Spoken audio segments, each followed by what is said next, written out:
Damos un saludo especial en esta tarde de viernes, retomando entonces el segundo ciclo de Candiles en la Niebla, lecturas latinoamericanas de poesía. En la tarde de hoy nos reunimos gratamente con el poeta chileno Héctor Hernández Montesinos.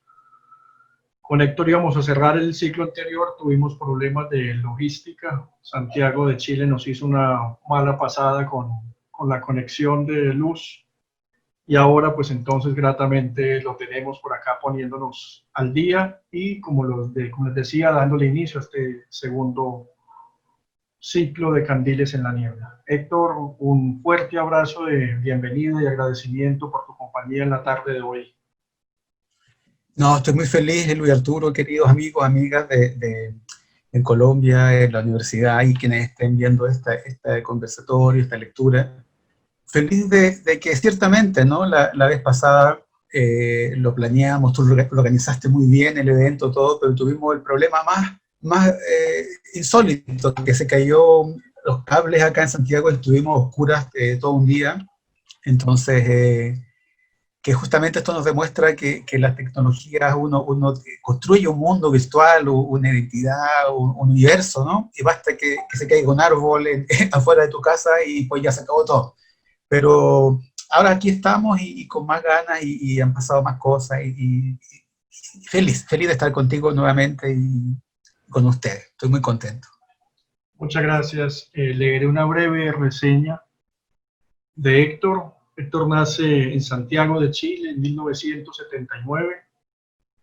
Es licenciado en letras, tiene estudios doctorales en filosofía, mención estética y teoría del arte, Universidad de Chile, y en literatura, la Universidad Católica de Chile.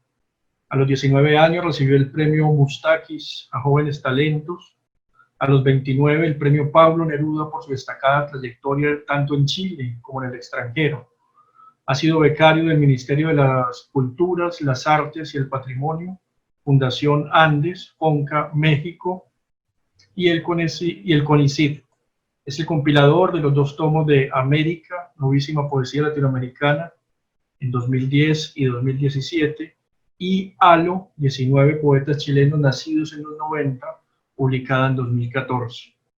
Apareció en Cuerpo Plural, Antología de la Poesía Hispanoamericana Contemporánea, publicada por la editorial Pretextos en 2010, y en la antología El Canon Abierto, Última Poesía en Español, publicada en 2015 por Visor, entre otras antologías. Su proyecto de poesía, novelas, arquitectura de la mentalidad, está conformado por La Divina Revelación, 1999-2011, Debajo de la Lengua, 2007-2009, y O4, 2002-2019. Ril Editores publicó sus novelas, ensayo sobre el quehacer poético, Buenas noches Luciérnagas, Chile, 2017, España, 2018, y Los nombres propios, publicado en Chile en 2018 y en España en 2019. Sobre el poeta Raúl Zurita, ha editado la muestra Veraz, Ediciones Biblioteca Nacional 2017, y Un mar de piedras, Fondo de Cultura Económica 2018, una edición de sus entrevistas entre 1979 y 2017. Querido Héctor, nuevamente bienvenido. Quisiera entonces, por favor, para disponer un poco el oído, escucharte leyendo tus poemas para darle paso a esta conversación. Le recordamos entonces también a todos los participantes que el chat está abierto por si se animan a conversar con el poeta. Adelante, querido Héctor. Vamos. Hoy día estuve leyendo para una escuelita en Pereira, así que hoy día ha sido mi día felizmente colombiano. Ya, voy a leer acá, voy a leer unos textos de este libro que publiqué hace poco tiempo, que lo terminé de escribir el mes de julio, agosto del año pasado, que coincide un poco acá en Chile con las fechas previas, ¿no?, a lo que fue el estallido social que marcó muchas cosas en el país y fue ha sido muy relevante, es muy relevante. Terminé un poco el libro ahí antes de eso, y el libro salió de imprenta un poquito después de la cuarentena, aquí en fin de marzo, comienzo de abril. Entonces ya es un libro un poco maldito, en el buen sentido, ¿no?, de que le tocó un mundo en llamas. Y lo más curioso de que este libro trata sobre eso, trata sobre un mundo en llamas. Bueno, no es tan curioso porque el mundo está en llamas hace bastantes siglos, por no decir milenios, pero el libro trata, bueno, es de poesía, pero trata sobre, o sea, parte de la premisa que la Tierra ya no existe como planeta, sino que lo que se encontró, una especie de archivo virtual, o qué sé yo, alguien, un editor, una editora, editores, ¿no?, en el futuro, que no se sabe cuándo puede ser, encuentran, ¿no?, encuentran este archivo, no sabemos si son humanos o no humanos, no tenemos idea, pero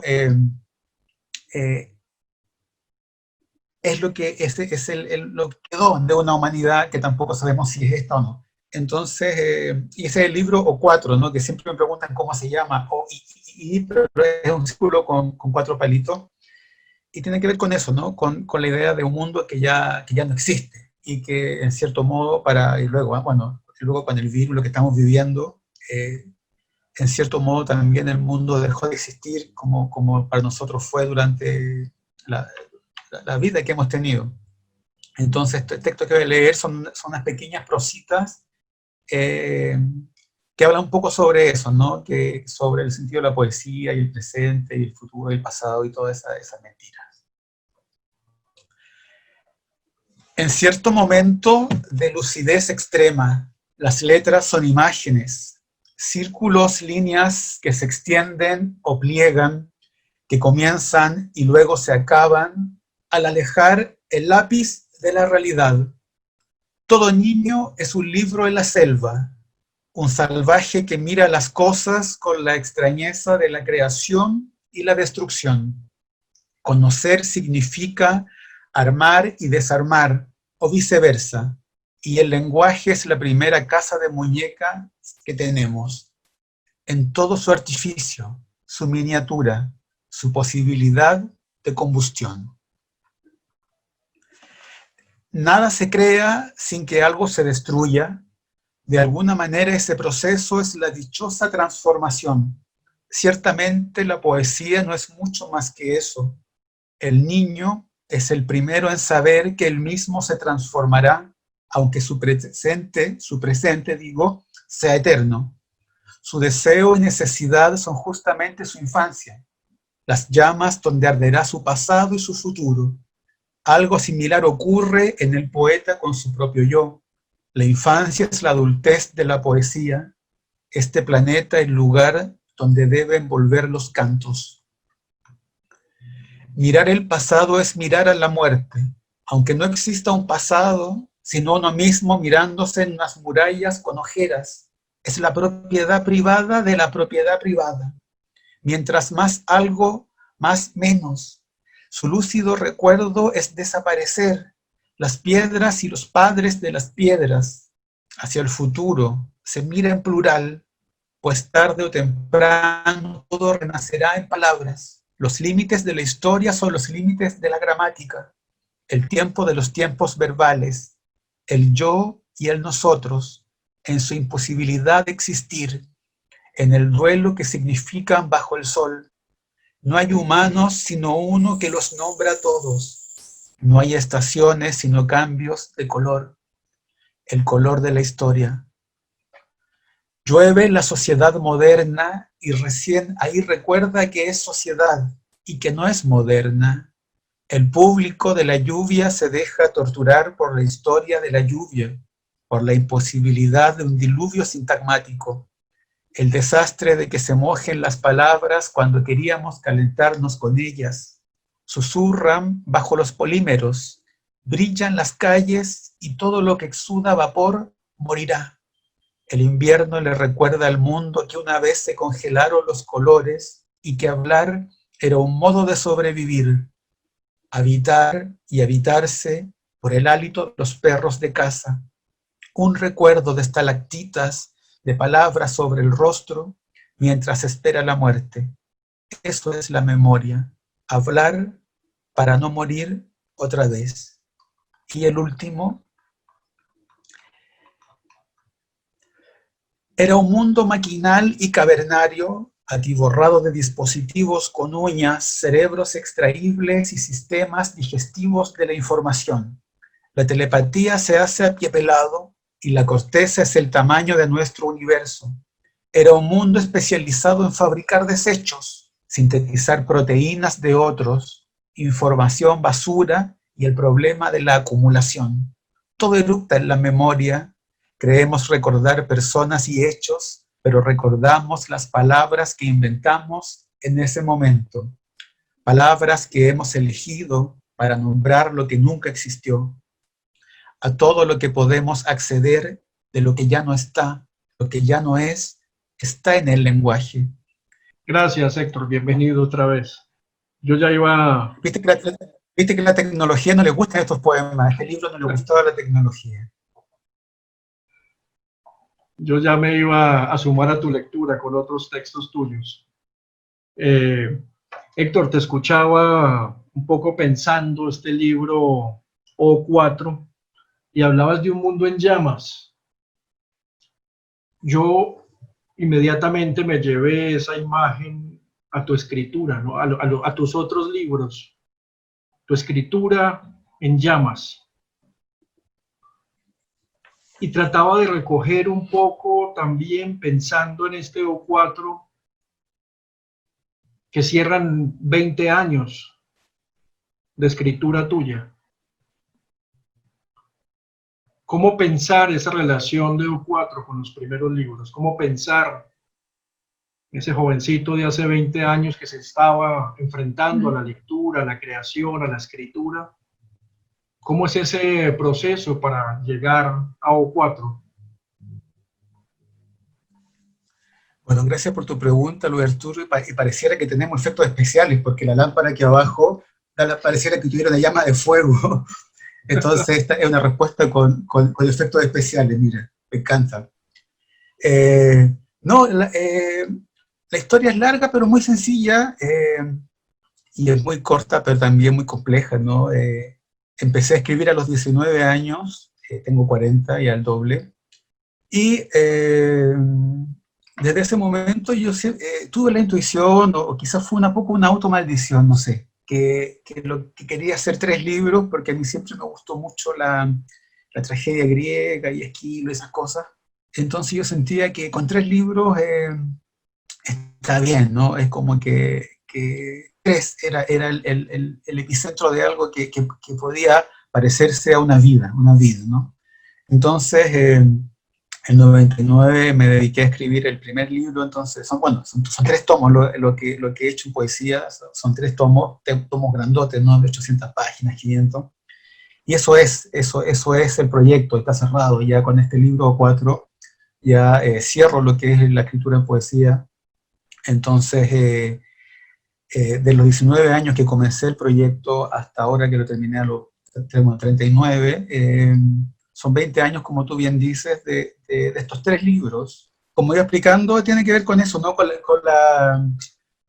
Que si hay una imagen que podría resumir el proyecto de todo esto que he hecho, justamente la del fuego, en el sentido de que siempre ha sido una transformación.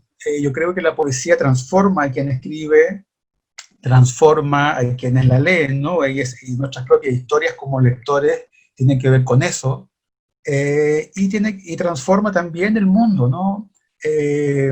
Un mundo sin poemas, aunque da lo mismo los poemas, un mundo sin poemas ya suena un mundo un poco maquinal, un mundo que justo el poema que nos escuchó, que era el último, el mundo maquinal, tenía que ver con eso de un mundo sin poemas, ¿no? Y da lo mismo los poemas si son buenos, malos, bonitos, feos, grandes, cortos, barrocos o conceptuales, o da igual, sino que un mundo, un universo sin poesía, sin personas que se emocionen, que se amanezcan escribiendo, sin muchachas y muchachos enamorados, sin ancianos que no quieran morirse, personas privadas de la libertad, personas en situación de calle, de guerra, de dolor. Si no tienen la posibilidad de expresar esa humanidad, es que ese mundo no se merece ese dolor, no se merece el dolor de alguien. Si ese dolor no puede expresarse, no puede conmover a otras personas. Y este es el sentido ético que tiene la poesía, más allá de partidismo y de allá, de acá, de arriba, abajo, blancos, negros, azules o rojos. Tiene que ver con la posibilidad de que una persona, un joven, un niño, un anciano, de cualquier género, cualquier raza, cualquier color, cualquier lugar, cualquier clase social, cualquier todo, puede decir, estoy vivo, estoy aquí. Y creo que ese testimonio, ¿no? Que es un poco la idea de este libro, Los Cuatro, que en el futuro los poemas que van a quedar son poemas, ni siquiera son los poemas, son lo que alguien imaginó que era una vida, tal como nosotros imaginamos cómo fueron las vidas de los griegos, y leemos la mitología como si fuera grandes obras, son grandes obras literarias, pero sobre todo eran parte de una vida. La gente soñaba con esos mitos, con esos personajes, esos dioses, esos héroes, lo esperaban, lo veían, cuando iban al bosque veían a Artemisa, veían a Ceres, veían a Zeus, veían a Apolo, lo escuchaban. Y la locura ahora es escuchar voces, pero ellos escuchaban a los dioses griegos, escuchaban al daimon de Sócrates, qué sé yo. Entonces, mi relación con la poesía es esa, una relación con el mundo. No puedo no ver el mundo sin la mediación de la poesía, se me hace imposible. Siempre se dice que hay dos materias primas de la poesía, las palabras y la vida. Ciertamente creo que sí, pero lo que yo decido 500% es que la que me interesa es la vida, porque las palabras se pueden cambiar, se acomodan, los poemas se achican, se sintetizan, se agrandan, se transforman, se traducen, etcétera, pero no las vidas. La vida es ese único momento, en ese único lugar, con esa única persona, y no hay posibilidad de repetición, no hay posibilidad de editar una vida, no hay posibilidad de agregarle una estrofa más, de poner el corrector del Word en la vida, no hay posibilidad. Entonces, como cada momento es único y los poemas no son únicos, yo siempre me voy a decidir por la vida, por el instante de la vida, porque en las millonésimas de posibilidades de que algo hubiese existido, existe. Entonces, todo lo que nos rodea, todo lo que sucede, la probabilidad de que eso hubiese existido es el 0,000000001%. Yo creo que ese 0,0000001% es la poesía. Héctor, nos contabas ahorita que el libro 4 se va a la imprenta antes del estallido social y antes, por supuesto, de esta pandemia terrible en la que estamos. Y el libro creo que funciona, se me ocurre la imagen de esas cápsulas de tiempo que se enterraban o que se entierran todavía con esa intención de que la humanidad los encuentre o algún sobreviviente o algún tipo de vida más allá de la humana encuentre vestigios de lo que fuimos. Es un libro que de alguna manera se anticipa a lo que estamos viviendo, aunque como lo decías, pues el mundo siempre ha estado en llamas. Pero quería preguntarte cómo es esa relación de quien escribe con el futuro que vive al mismo tiempo. Es decir, cómo te encuentras frente al O4 ahora en donde se avisora un poco ese declive que cuenta tu libro. Yo, bueno, quizás todos los chilenos puede que seamos un poco apocalípticos. Nuestras historias como familiares están marcadas por los terremotos, ¿no? Los terremotos que vivieron nuestros padres, nuestros abuelos, nosotros mismos de niños, el terremoto más o menos reciente. Entonces, como que la historia familiar y la genealogía siempre tienen que ver con un desastre, ¿no? Con un desastre natural.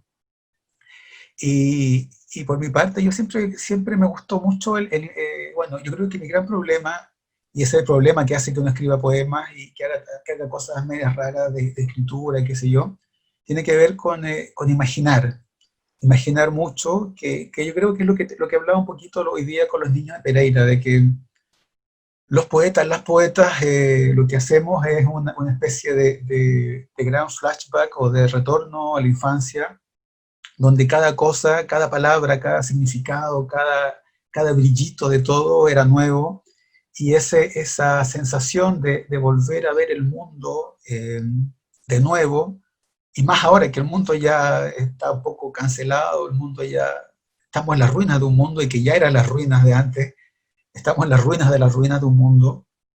Creo que es tiempo de que volver a construir. Siento un optimismo, eh, no es cómodo decirlo, ¿no? Cuando hay muertos, cuando hay personas sufriendo, cuando hay dolor, pero siento un optimismo de que el mundo debía, teníamos que tener un remesón, algo que nos dijera parar un poco, calma, calma. La ansiedad que tenemos todos realmente es un poco el reflejo del mundo, que es el mundo del ansioso, y el mundo, no estoy diciendo que sean lo otro, nosotros somos el mundo. Cuando luchamos a veces contra el capitalismo y aquí y allá, y cuando nos separamos de lo que estamos luchando, justamente ya es una batalla perdida, porque nosotros somos el mundo, nosotros somos todas las cosas contra las que luchamos, somos también ellas, porque también tenemos una cuenta bancaria, también tenemos, ahora que volví a abrir el Facebook, qué sé yo. Entonces, por eso vuelvo al sentido ético de la escritura, del arte, de la cultura, de lo espiritual, de lo que sea, del humano, porque si no volvemos a que esto sean solo palabras. Y yo, como te decía, desde que comencé esta cosa de la escritura, yo me resistí, y me resistí, y me resistí a que la poesía fueran palabras. Para mí no hay cosa más alejada del universo que la poesía y los poemas. Para mí son cosas que no tienen nada que ver, pero nada, nada, nada, nada.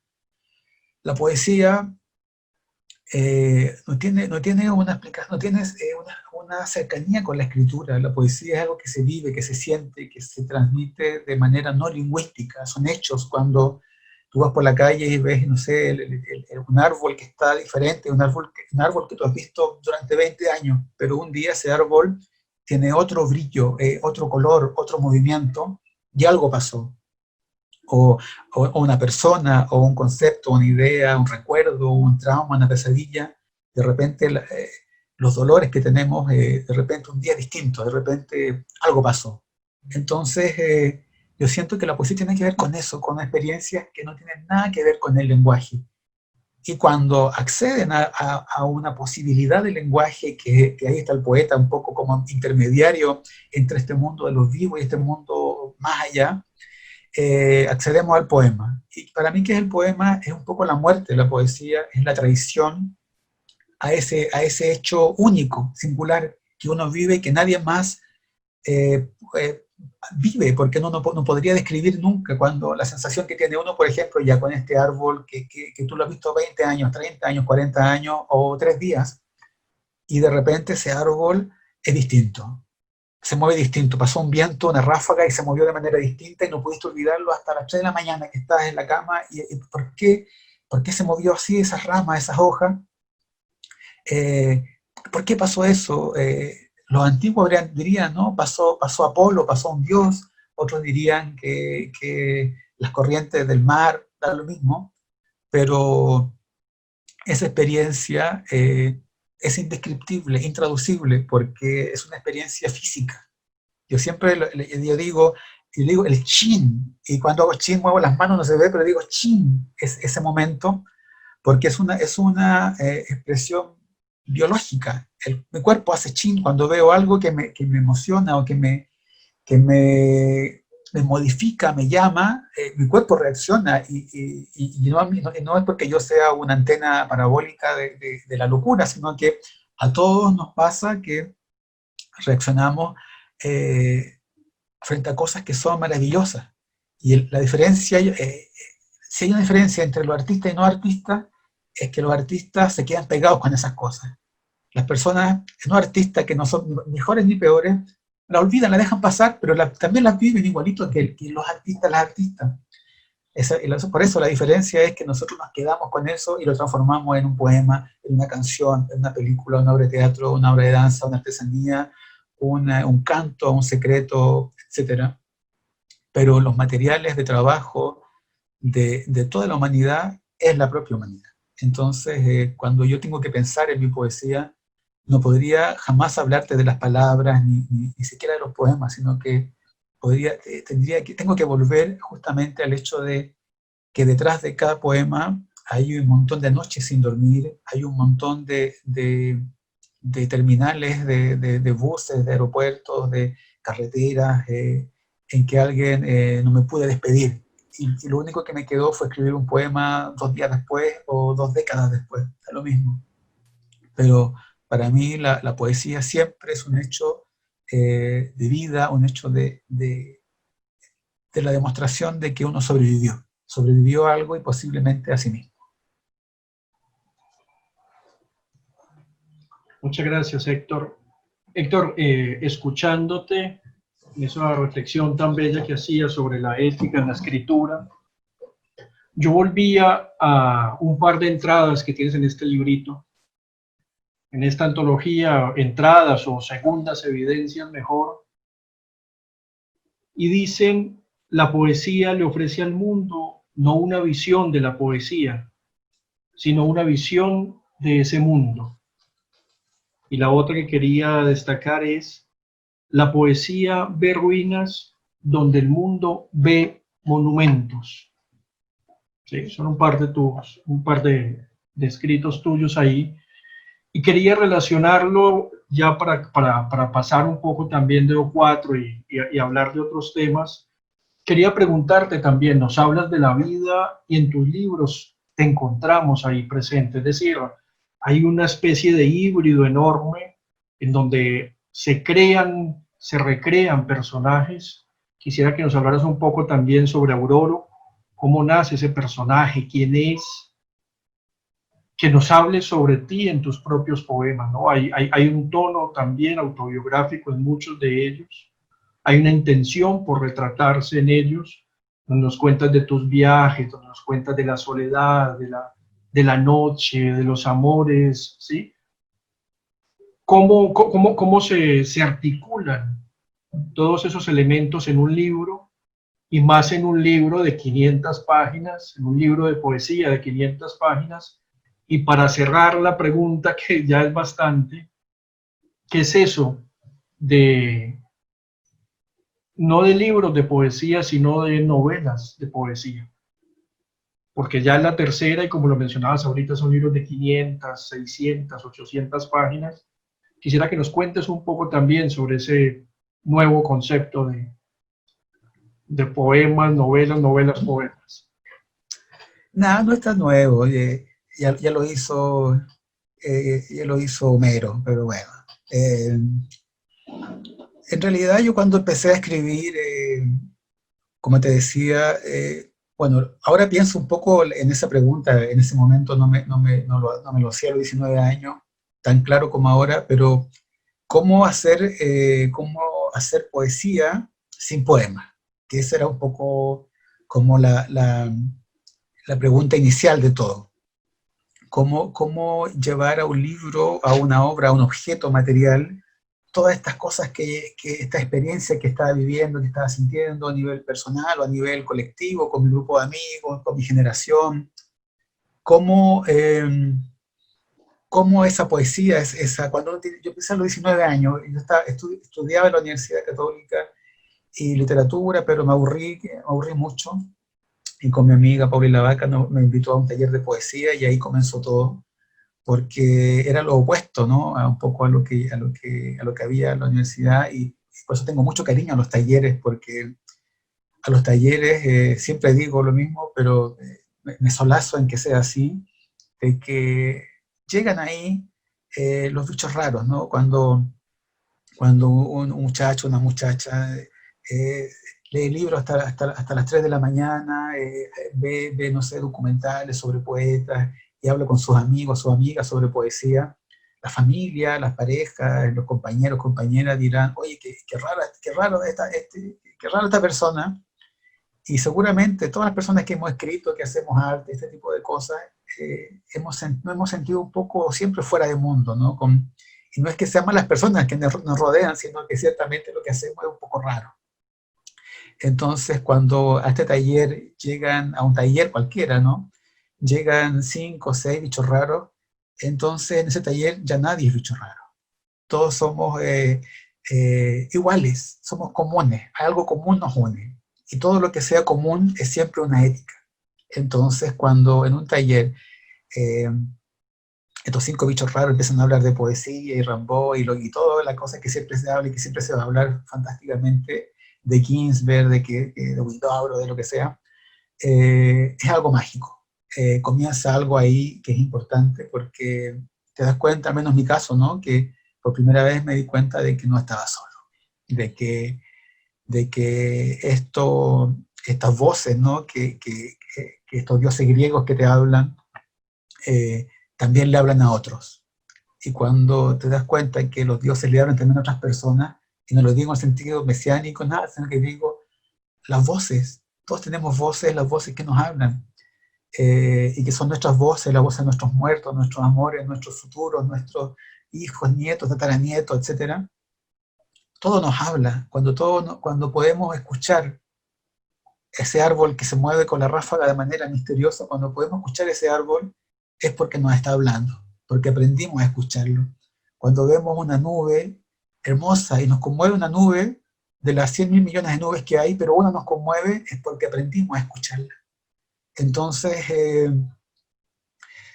mi relación con el comienzo de estas voces, estos personajes, tiene que ver con eso, habían tantas voces, tanta gente adentro de mi cabeza, y que usted no me ve, pero yo soy bien cabezón. Entonces,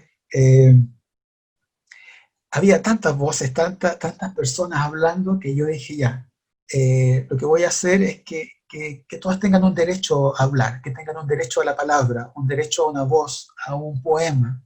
En ese sentido, la poesía y la literatura es una democracia psicológica, de algún modo, porque uno se permite que hablen a través de ti otras voces, otras personas, lo que has leído, lo que no has leído, lo que has imaginado, los recuerdos. Entonces, parece que yo tenía mucha gente en la cabeza, porque después de hacer libros de 800 páginas, de 500 páginas, parece que tenía como un planeta entero en la cabeza, y empezaron a aparecer estos personajes. Y lo que hice fue muy natural, porque lo que simplemente, como te cuento, lo que hice fue escuchar, aquí hay una voz. Esta voz, ¿qué me está diciendo? Y esta voz también está viendo algo. Por ejemplo, hay un poema que yo creo que luego al final lo voy a leer, un poema de los juncos, el río, un niño en el río, y los juncos cantan, y qué sé yo. Fue tal cual, yo iba a comprar, estaba en México, iba a comprar un pancito, un jitomate, que se llama ya un tomate, y voy caminando a la tiendita. Yo vivía en Colima, no estaba en México, precioso, y voy a la tiendita y veo a un papá un poco como mi edad, 30 y tantos, quizás casi 40, bueno, esto fue hace 10 años, pero un papá joven, digo, y con un niño de unos 5 o 6 años jugando en un cerro de arena, que estaban como haciendo una ampliación en la casa. Entonces había como ripio, arena, sacos de cemento. Entonces el niño estaba jugando con una figurita tipo un Max Steel, algo así, una figurita de superhéroe, algo así. Entonces el papá estaba regando con la manguera y echa agua, ¿no? En este cerro de arena. Y entonces el niño le cae el agua a su figurita, y el niño dice, papá, morí en el río. Y ahí apareció la voz. Yo dije, papá, morí en el río. Y ese niño desapareció, ese papá desapareció, el jitomate, el pan, México, todo desapareció. Y empecé, papá, morí en el río. Ellos fueron, no los niños. Y esos juncos me dijeron que estas piedras eran mágicas. Y empecé a escuchar esa voz, y me retrocedí tipo Michael Jackson, así caminando hacia atrás a casa, y empecé a literalmente transcribir la voz que estaba escuchando. Papá, morí en el río, ellos fueron, no los niños, esos juncos malvados me ofrecieron estas piedras, me dijeron que eran mágicas, yo les creí, me lancé al río. Papá, ellos me engañaron, no fue mi culpa morirme. Los niños, y así, etcétera, etcétera, etcétera. Entonces fue una sensación de que sí, era una voz, y esa voz era Auroro. Y luego apareció eh, eh, Auroro, vas a caminar a una montaña, y era Auroro, yo fui a comprar no sé, a las 5 de la tarde, y cuando miré por la ventana ya eran las 4 de la mañana. Entonces era la aurora, entonces dije, bueno, apareció Aurora, es Aurora, es el hijo de la mañana, el hijo del alba, es un dios griego, ¿no? El hijo de la aurora es un dios. Entonces dejé que hablara, dejé que hablara. Y lo mismo con los otros personajes, bueno, algunos más chistosos, entre comillas, tengo poemas de la Gloria Trevi, de Paulina Rubio, de un montón de cosas, de las chicas superpoderosas, pero todos hay un derecho a la palabra, que ojalá los políticos pensaran lo mismo, darle derecho a la palabra a la ciudadanía, a las personas, pero bueno, al menos en la poesía tenemos la posibilidad de hacer un mundo un poco más justo en el que permitimos que el otro hable y también lo otro, porque no siempre es humano, siempre es lo que está en la poesía, y yo creo que gran parte, en efecto, no es humano.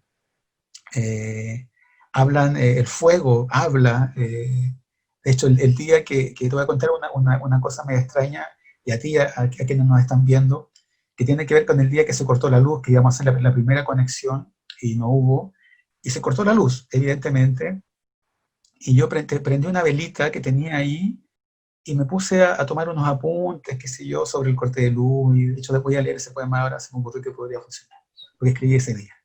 Y, eh, y dije, bueno, voy a escribir hasta que se apague esta velita tan bonita.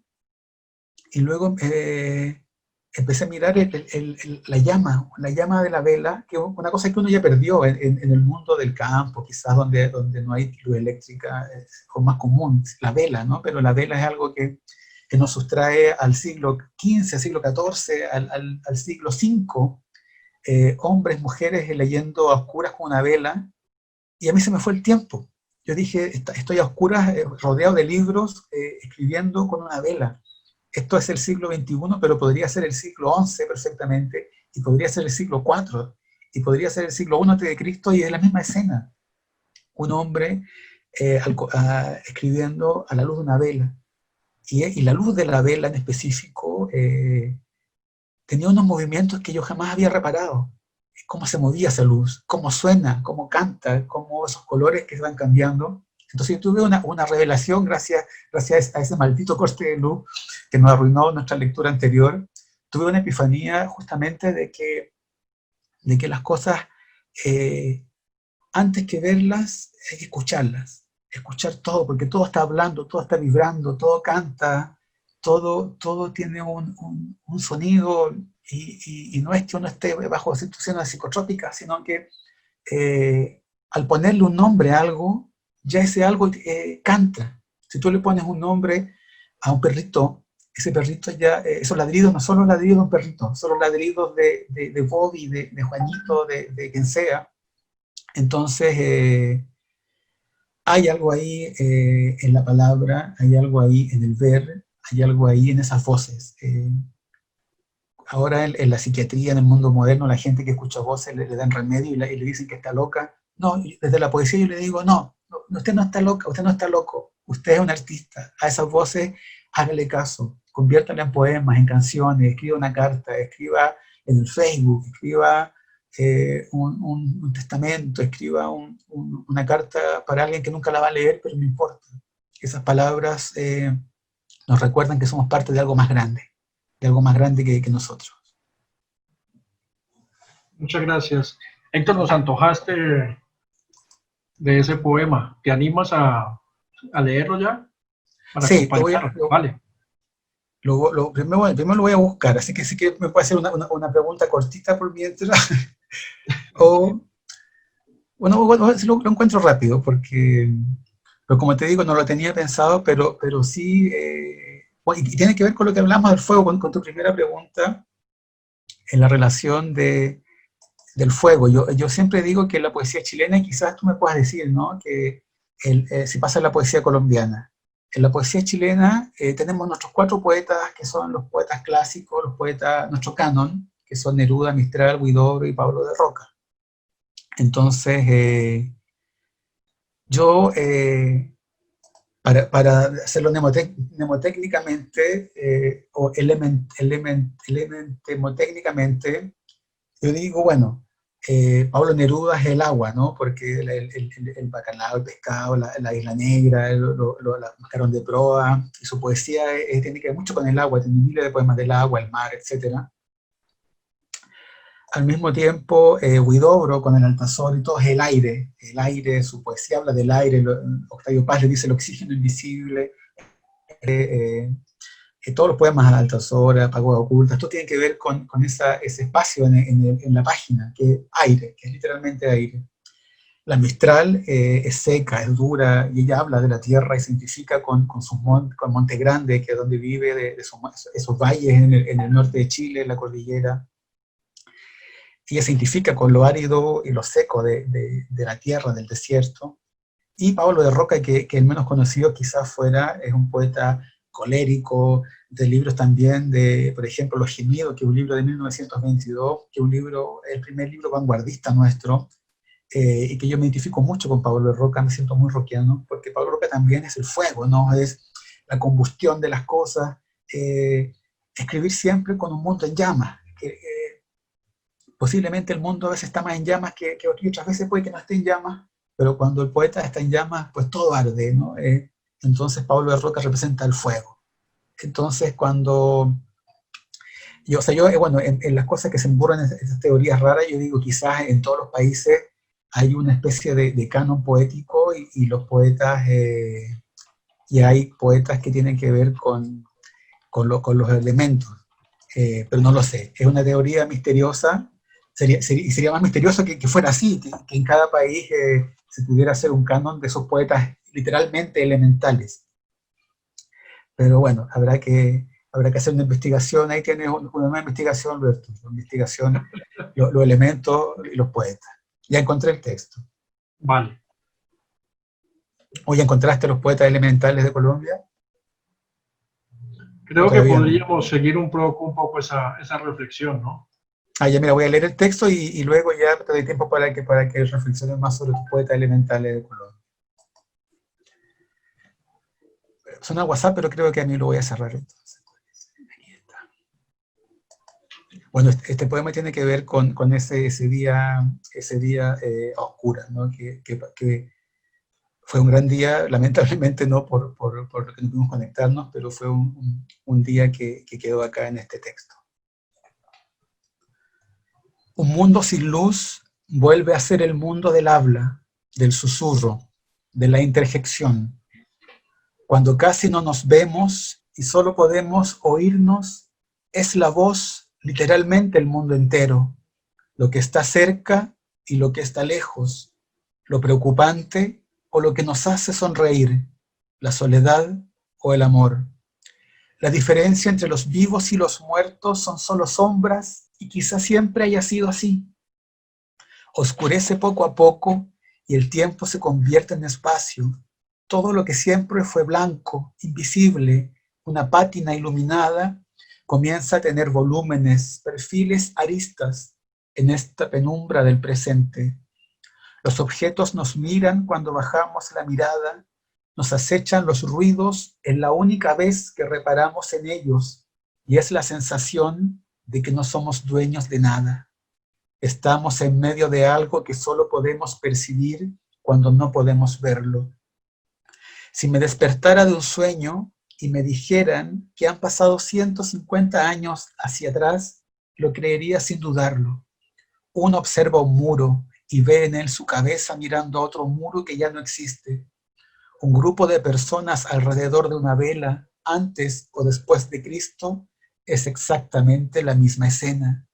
La oscuridad de una casa la conecta con todas las casas que ha sido, con todos quienes la habitaron, con quienes han llorado allí, quienes se han enamorado y quienes han partido sin regresar jamás. Digo 150 años y podrían ser 2500. Y no sería una vela en una casa, sino una lámpara de aceite en una tienda donde se oye el mar a lo lejos. Lo único que se escucha dentro, sí, son voces. Alguien habla y el resto permanece en silencio. No hay nada más de lo que esas personas hablan junto a las olas que se estrellan contra las rocas. En un mundo donde no existe la escritura, la única posibilidad de eternidad es lo que alguien habla de otro. ¿Qué es un muerto? ¿Qué cosa es un muerto sino lo que se dirá de él? El honor no es nada distinto a lo que permanecerá cuando ya nada permanezca. Y eso es un héroe. No son únicamente sus hazañas y su nombre, sino el recuerdo de sus hazañas, y eso es su nombre. La gloria es un efecto del discurso, como la verdad y la mentira, como la literatura. La palabra griega para épica está emparentada con la de escuchar.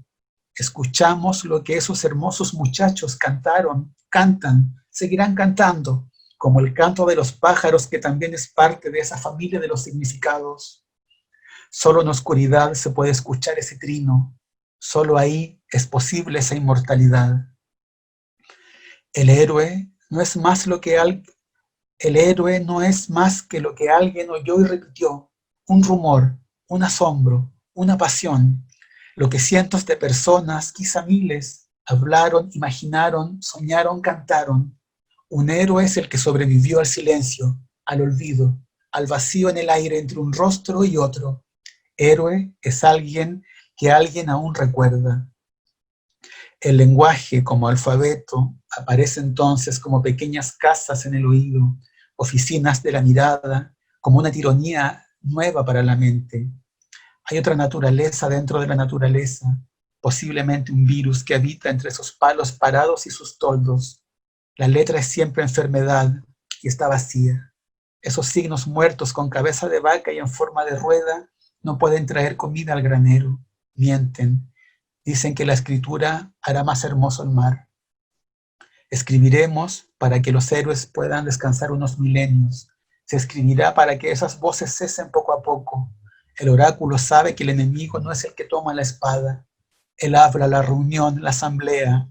Dos amantes frente a frente como Aquiles y Patroclo son más peligrosos que los dioses, juntamente porque los héroes morirán. Así es, cuando todos se callen, el mundo de los dioses y los héroes morirá. La escritura es esa muerte. Toda la arquitectura griega, la escultura griega, no es otra cosa que el vano intento de hacerle el peso a la peste de las palabras. Alguien dice que el mármol permanecerá más que esos malditos signos sobre las pieles de animales muertos, pero no es así. Los templos caerán uno a uno y las palabras se quedarán ahí aspirando el polvo a través de los siglos. Todo se convierte en piedra cuando se convierte en papel. Todas las pasiones, el coraje, la venganza y el dolor son estatuas funerarias en la escritura. Los cantos con que se construyeron esas columnas y los enigmas antes de morir, todo cayó. Los agonizantes tararean canciones de infancia y los sobrevivientes obligados a leer lo hacen en voz alta. Es la última resistencia al final del mundo. La democracia solo fue posible porque esos hombres hablaron. En una isla en el Egeo, unas mujeres cantaron frente al mar. La belleza es la definición de lo que no se puede escribir, lo que no tiene palabras que puedan expresar otros que no estén frente a la belleza. Así la muerte, así el amor. Los susurros, los quejidos, los secretos, esas vidas que se desearon fortuna y felicidad al regresar del Hades cada mañana, esas vidas que al encontrarse en el brillo de las miradas sonrieron como sonrieron sus pasos al irse juntos. Eso fue la poesía antes de que las palabras lleguen con sus sombras a carcomer el amor y maldecirlo. Los héroes y los amantes no volverán a ser nombrados. De los dioses se escribirán libros para que no puedan volver a nacer. La escritura triunfará y todos habremos muerto. Recordar es un acto funerario. Se recuerda lo que desaparecerá. Regresa la luz, termino estas palabras y sí, todos habremos muerto. Era largo, pero bueno, fue muy largo el corte de luz también por eso. Largo y necesario, gracias, Héctor. Héctor, quería hacer un cambio un poco drástico. Ahorita te me adelantaste con un tema que me parece importante y es el de los talleres de creación, en particular tu experiencia con el Balmaceda, ¿no? Y con tu generación, con tus compañeros y compañeras. No sé si sucede en Chile, en Colombia, viene de unos años para acá, que ha ganado mucho espacio en la academia, en los pregrados y en los posgrados, la titulación en creación, ¿no? Pregrados en creación literaria, maestrías en creación literaria. ¿Se puede enseñar a escribir? ¿Se puede enseñar la poesía? Bueno, acá no son tan comunes, pero debería. En la Universidad Diego Portales sí hay licenciaturas creativas, hay literaturas creativas, y sí hay la posibilidad de hacer una licenciatura, una tesis, un seminario creativo, lo que me parece fantástico, porque de hecho eh, estamos hablando de lenguaje, estamos hablando de pensamiento, estamos hablando de reflexión. Cuando creemos, y ahí yo soy súper antipático en esto, de que para mí los poemas no tienen que ver con los sentimientos. Para mí la poesía es una forma de pensamiento. Aunque sea el poema más románticamente cursi, lleno de alma y mariposa y lo que sea, es que es el minuto después, porque cuando está en el sentimiento no hay palabra. La persona que está enamorada pero a full, no escribe poemas, está enamorada, disfruta con su amado, con su amada, y no pierde tiempo escribiendo poemitas de amor. Entonces el poema, el lenguaje está 5 minutos después del amor, y es cuando ya podemos pensarlo, cuando podemos reflexionar sobre él y cuando ya somos otros. Entonces, en ese sentido, la poesía se puede enseñar, sí, se puede enseñar, pero se puede enseñar en el sentido de que recordarle a las personas, darle rostro, como decíamos antes las palabras, darle rostro a los fantasmas.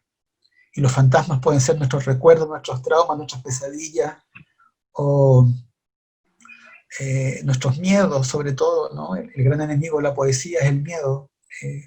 Por miedo la gente no hace cosas, no escribe, no lee, no canta, no baila, no le dice a alguien te quiero, no dice te extraño, no dice perdón, no dice disculpa, no dice gracias. Entonces, el gran enemigo de nosotros, siempre hablamos del sistema, el poder y todas estas cosas. Yo creo que el único enemigo, y esto es una fuerte, el único enemigo que tenemos es el miedo.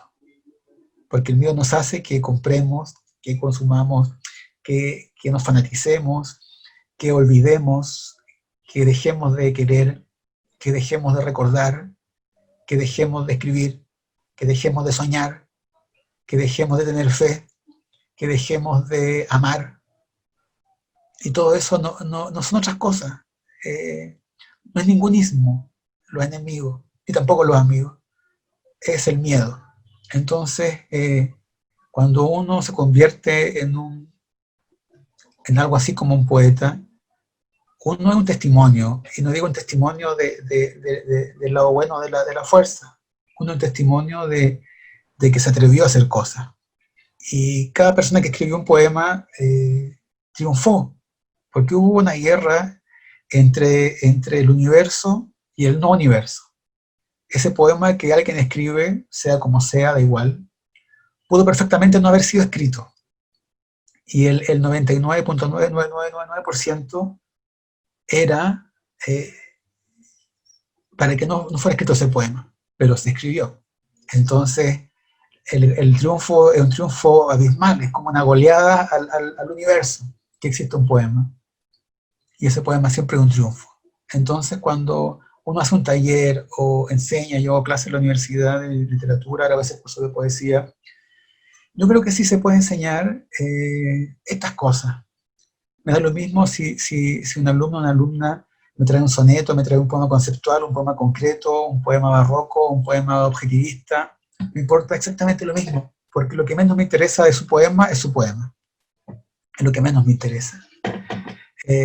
Como te decía antes, las palabras se pueden corregir, lo podemos transformar, apretar, sacar, poner. Eh, el miércoles también tuve una reunión con una escuelita de Pereira temprano, y uno de los estudiantes preguntó una pregunta que me pareció fantástica, que decía, ¿está bien o no romper el estado virginal e impoluto? Esos fueron sus adjetivos fantásticos, virginal e impoluto del poema que nace del alma, o uno puede arruinarlo corrigiéndolo. Y yo dije, esa pregunta ya es un poema, es el arte poética. Dije, el chiquillo había tenido unos 13 años y era un chiquillo así que se veía que amaba, que su pregunta fue como, se veía que era con amor. Entonces, dije, estas cosas me gustan porque justamente es eso. Dije, la única forma, la mejor forma de corregir un poema es hacer más poemas. Yo soy enemigo de corregir como jardinero, de sacar, podar. eh, para los jardineros están los jardineros, que son los grandes poetas de nuestro mundo.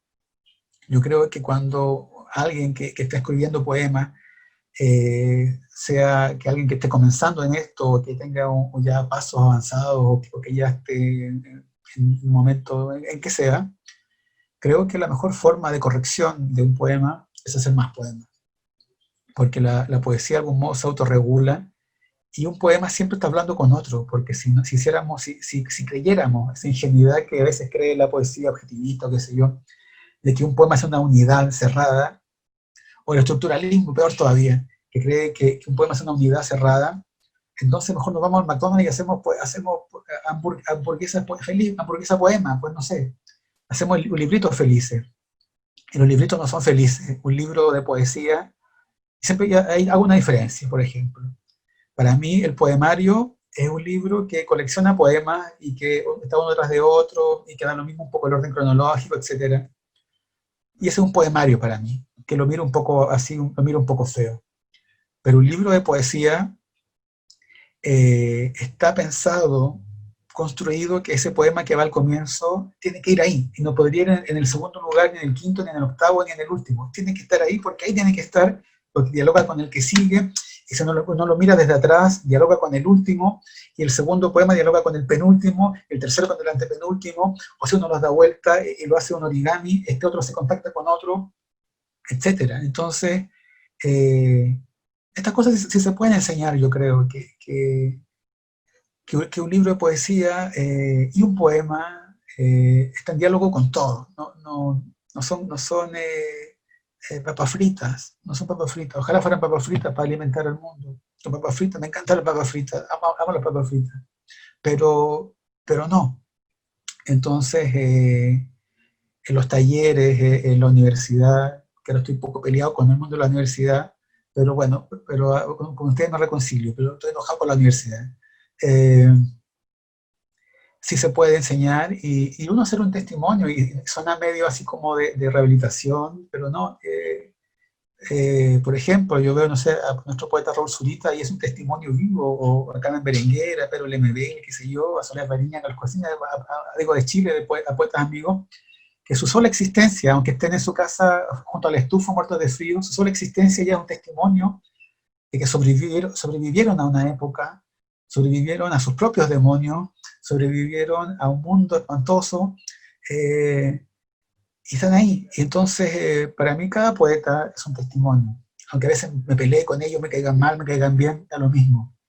Un poeta joven y mucho más joven es una maravilla que alguien, no sé, como este niño de la escuelita de Pereira, con su pregunta tan emocionada del carácter impoluto y virginal de lo que sale del alma, si se arruina con la corrección. Y eso fue lo que le dije, le respondí eso, y lo respondo ahora también, de que son cosas que uno puede enseñar, de que la corrección es seguir escribiendo. Del mismo modo que uno lee también, no lee para ser más culto. De hecho, yo creo que cuando uno lee se hace menos culto. Aquí me va a retar, los profesores me van a retar, pero yo creo que yo soy un poco como los estoicos, así estoy medio Marco Aurelio, qué sé yo. Yo creo que hay que leer menos y pensar mucho más. O sea, estamos saturados de escritura, de lectura, de lectura de cosas innecesarias, de información basura. Estamos rodeados de información basura, de papas fritas y hamburguesas, culturales, intelectuales, de todo tipo. Y creo que bueno, no soy un ejemplo de que digo que hay que ponerse un poco a dieta, pero una dieta un poco de lo que uno lee y lo que uno ve. Las redes sociales están llenas de hamburguesas grasosas, de información, está lleno de fake news, de comida, de cosas que hacen daño, comida espiritual que hace daño. De hecho, yo volví al Facebook ahora hace un ratito, solo para conectarme acá, pero me salí por lo mismo, porque siento que las redes, uno lee mucho, y ahí está un poco el problema, que uno lee muchas cosas y que uno se lo lleva a la cabeza, a la noche, y son cosas que están pensadas justamente para eso, para dañarte, para quitarte el optimismo. O muchas veces uno ve, está en redes sociales, el Facebook, lo que sea, y uno ve noticias horribles, pero horribles, cada 4 minutos. No hay ser humano que no se pueda compadecer de eso. Y alguien me dirá, pero es la realidad. Sí, pero la realidad está dosificada, no te ponen 10 asesinatos, 10 violaciones, una guerra, hambre, dolor. Pero si tú ves una red social, por ejemplo, con 5 horas de dolor, evidentemente tú vas a querer que este mundo se vaya a la mierda. Discúlpenme el exabrupto.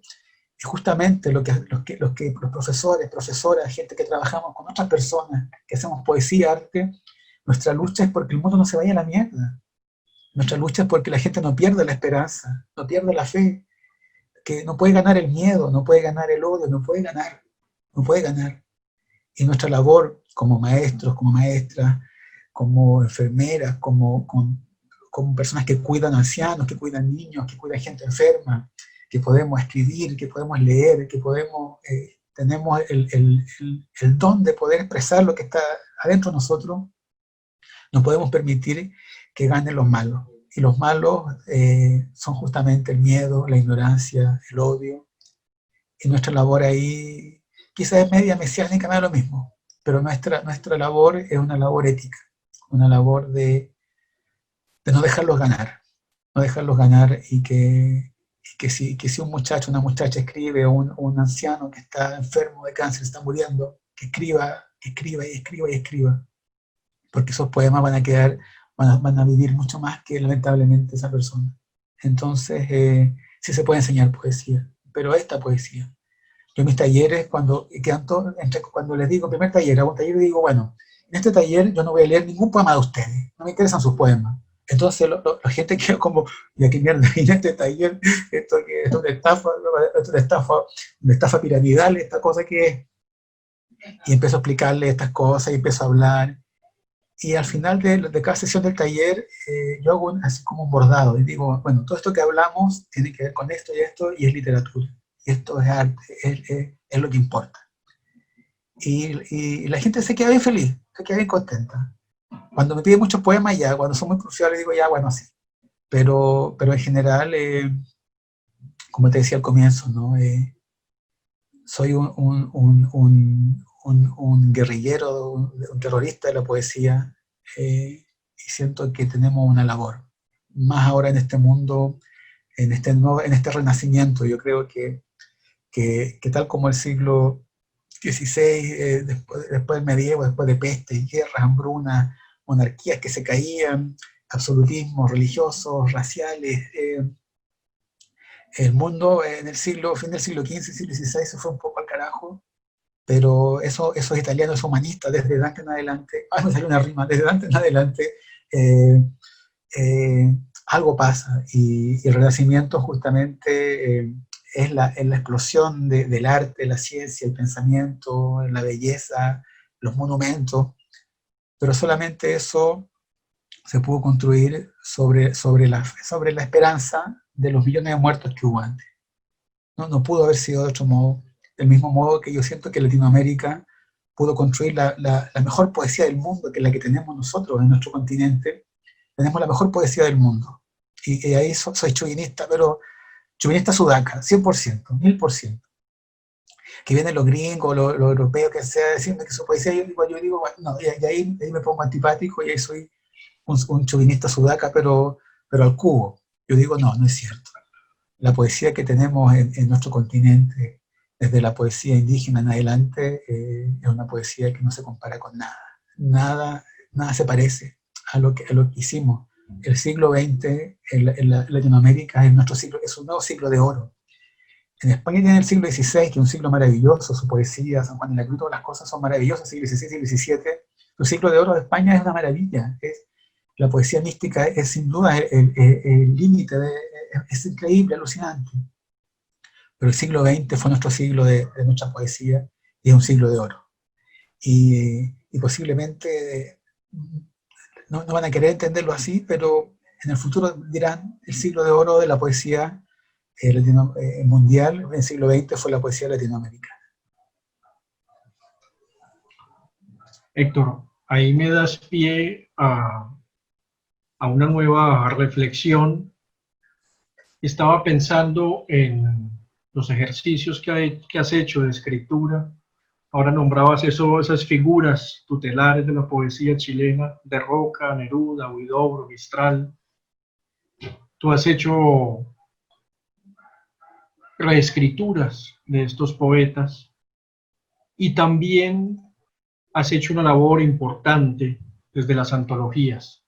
Está la antología Halo, ¿sí? Los de los 19 sí. poetas, y está ese par de antologías enormes de América. Quisiera preguntarte, pues acabas de hacer una defensa y un reconocimiento importante para la poesía latinoamericana, pero quisiera que nos contaras un poco sobre ese trabajo de reescritura de estos grandes poetas y que nos cuentes un poco también de tu trabajo como antologador, como lector. ¿Qué buscas en esos nuevos poetas y qué has encontrado?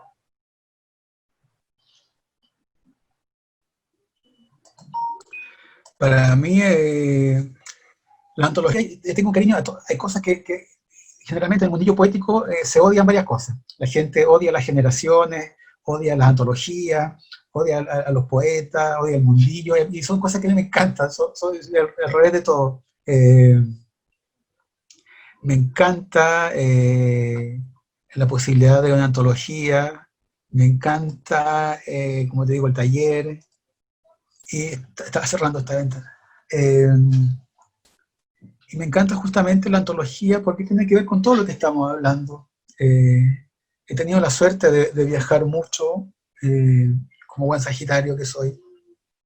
He podido viajar mucho por la poesía y en cada viaje que he hecho siempre conozco gente bastante alucinante, poetas, chicos, chicas, mujeres, hombres, viejos, viejas. Y en un momento dije, pero aquí hay algo, ¿no? Tengo la posibilidad de viajar tanto y aparte tengo un imán de gente rara que me encanta. A veces como que me supera un poco cuando la gente es muy rara, pero por lo general me gusta mi imán de gente rara.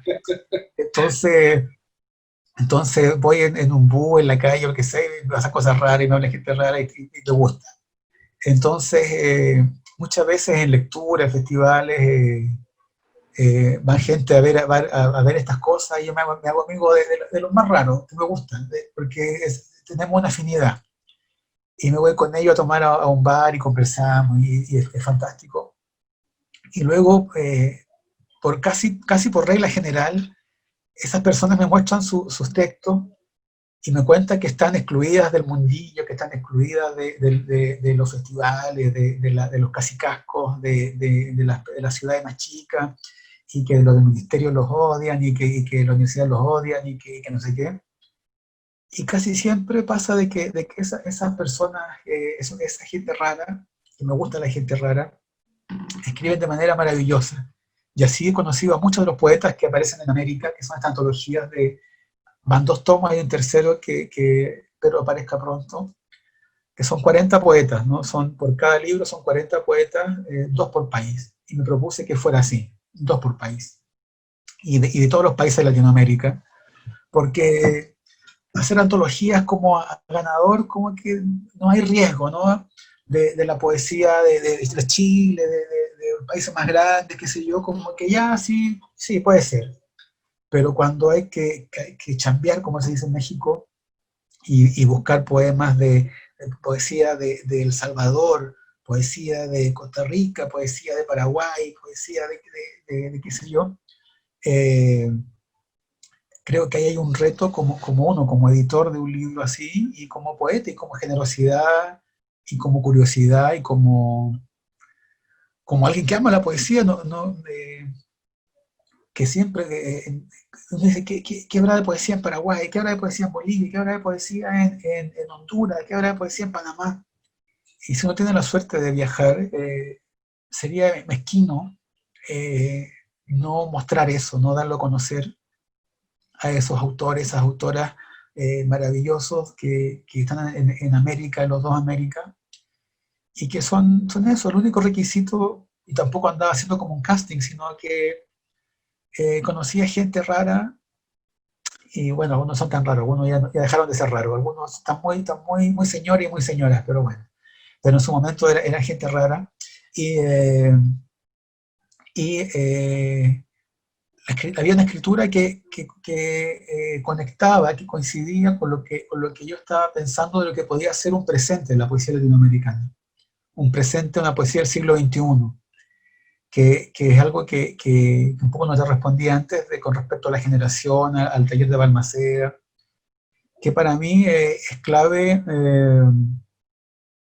Me gusta el asunto de las generaciones porque justamente para mí una generación no es otra cosa que la gente que tú compartes una vida literaria, con la gente que tú vas a un taller, a un bar a tomarte una cerveza, a hablar de poesía, con quien tú te vas a una lectura a ver una presentación de un libro, con quien vas a un recital de algún poeta en la universidad, y después te vas de regreso a casa conversando de lo tanto que te gustó o lo tanto que no te gustó. Para mí eso es una generación poética con quien comparte una vida literaria, ni siquiera como protagonista, sino que puede ser como un espectador y ya está, no es más que eso. Pero es importante cuando esa persona que te acompaña, esos amigos, esas amigas, son tus interlocutores. Y tiene que ver con lo que hablábamos al comienzo, de que un poema siempre es un triunfo. Uno cuando escribe un poema, ya que estamos mucho con los griegos, la musa o el daimon o el dios, qué sé yo, que es la parte bonita, ¿no? de la creación, pero también uno tiene que enfrentarse con sus demonios, sus fantasmas, sus traumas, su dolor, su pesadilla, su angustia, su depresión, etcétera. Entonces, dentro de uno se repite el mundo y por eso los mitos van a funcionar infinitamente, porque los mitos no son más que eso, el paso del cosmos al caos, del caos al mundo, del mundo al vacío, del vacío al caos, y así vamos. Y en esa relación está todo lo que nos pasa está ahí. Y esa guerra, ¿no? Del héroe contra el monstruo, que de Jasón y que están todos los mitos en todas las culturas, no es otra cosa que la pelea interna que tenemos nosotros, cada ser humano, cada hombre, cada mujer, dentro de sí mismo. Entonces, los poetas, las poetas, lo que hacemos un poco es, somos un poco como los escribas de esa lucha que se da en nosotros y que también es nuestra, y que a veces ganamos cuando aparece un poema, o también la perdemos, a veces también perdemos la batalla. Y hay muchos poetas en Colombia, yo sé que hay muchos poetas suicidas, por ejemplo, como también hay en Ecuador y qué sé yo, o poetas que al final no pueden con esto, que se les va la vida y terminan muy mal. En Chile hubo muchos poetas de la época de los 50 que terminaron mucho en el alcoholismo, muchos suicidándose, mucho en muy malas condiciones, porque a veces esta batalla no es tan ideal como siempre, no siempre gana Aquiles, no siempre gana Heracles, sino que a veces gana la Gorgona, ganan las Iriñas, ganan las Moiras, a veces gana el otro, el monstruo. Entonces no siempre es olímpica la cosa. Entonces, por eso, cuando yo encontré estos poemas, esta poesía con estas personas de América o de algo que eran los poetas jóvenes de acá, yo sentí que tenía la obligación de reunirlas y de publicarlas como libro. Y que fue lo que hice. Y no es más que eso, es parte de un viaje geográfico, real, territorial, un viaje mental, un viaje poético y un viaje por lo que yo creo que es el inconsciente de nuestro continente, que es la poesía. Entonces, fui muy feliz haciendo esos libros. Muchas gracias, Héctor.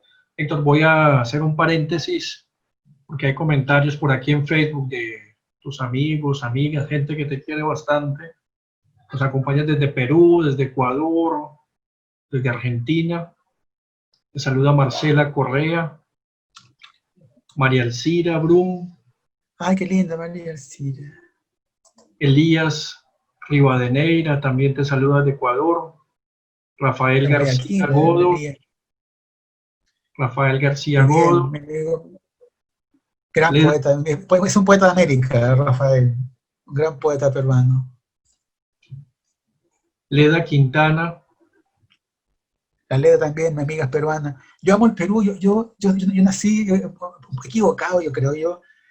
Yo creo que no era nací un poquito más arriba. Yo me siento tan feliz en el Perú, amo tanto el Perú, Bolivia, el Ecuador, Colombia también, pero está muy arriba.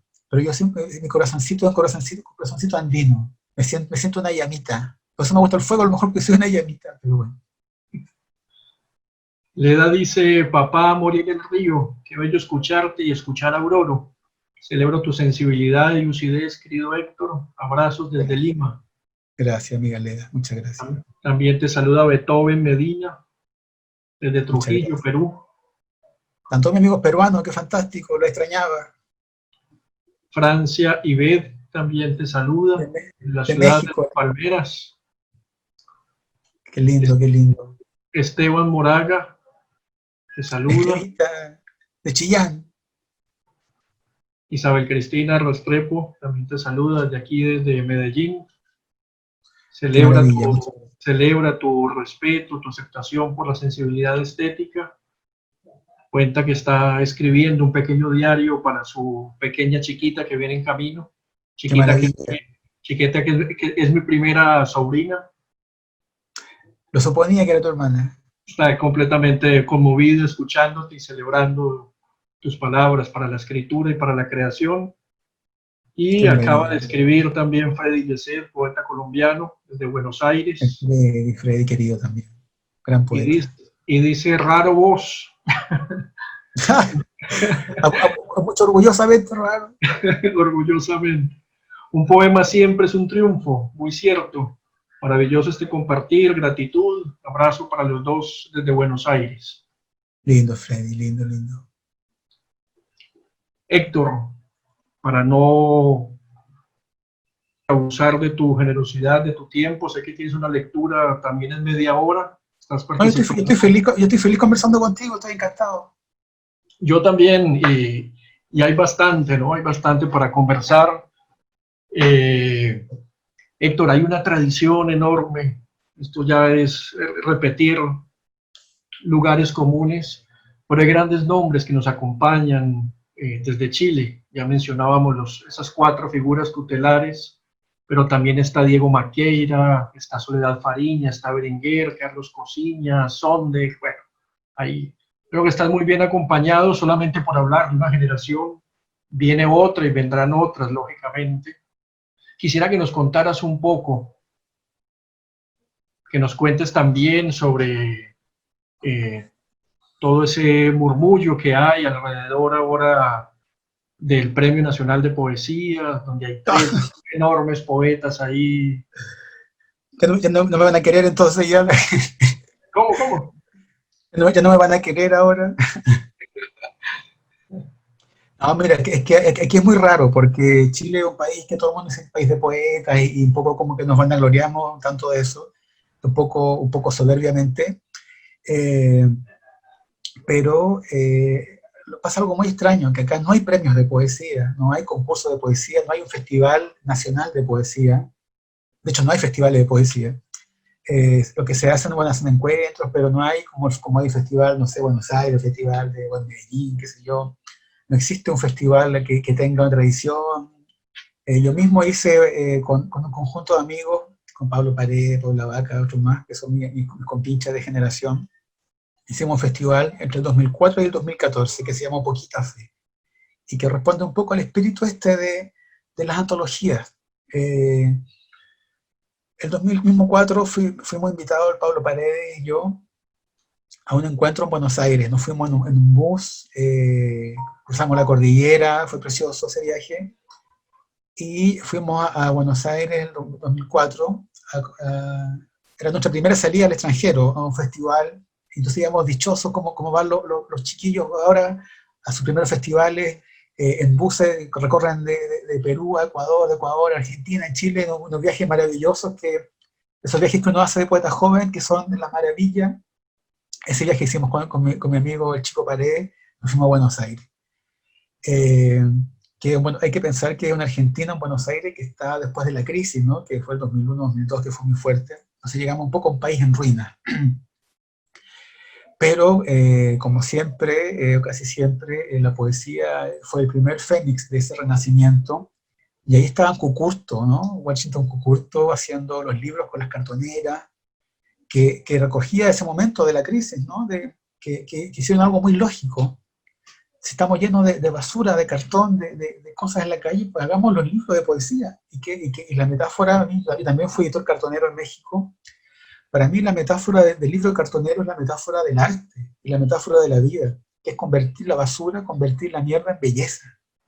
Y esa metáfora que se da en la propia existencia, que se da en la literatura, se da también en los libros cartoneros, porque lo que hacen los cartoneros, ahora quizá ya menos, no sé, es salir a buscar a la calle, que es lo que hacíamos nosotros con Yaskin cuando vivíamos en México.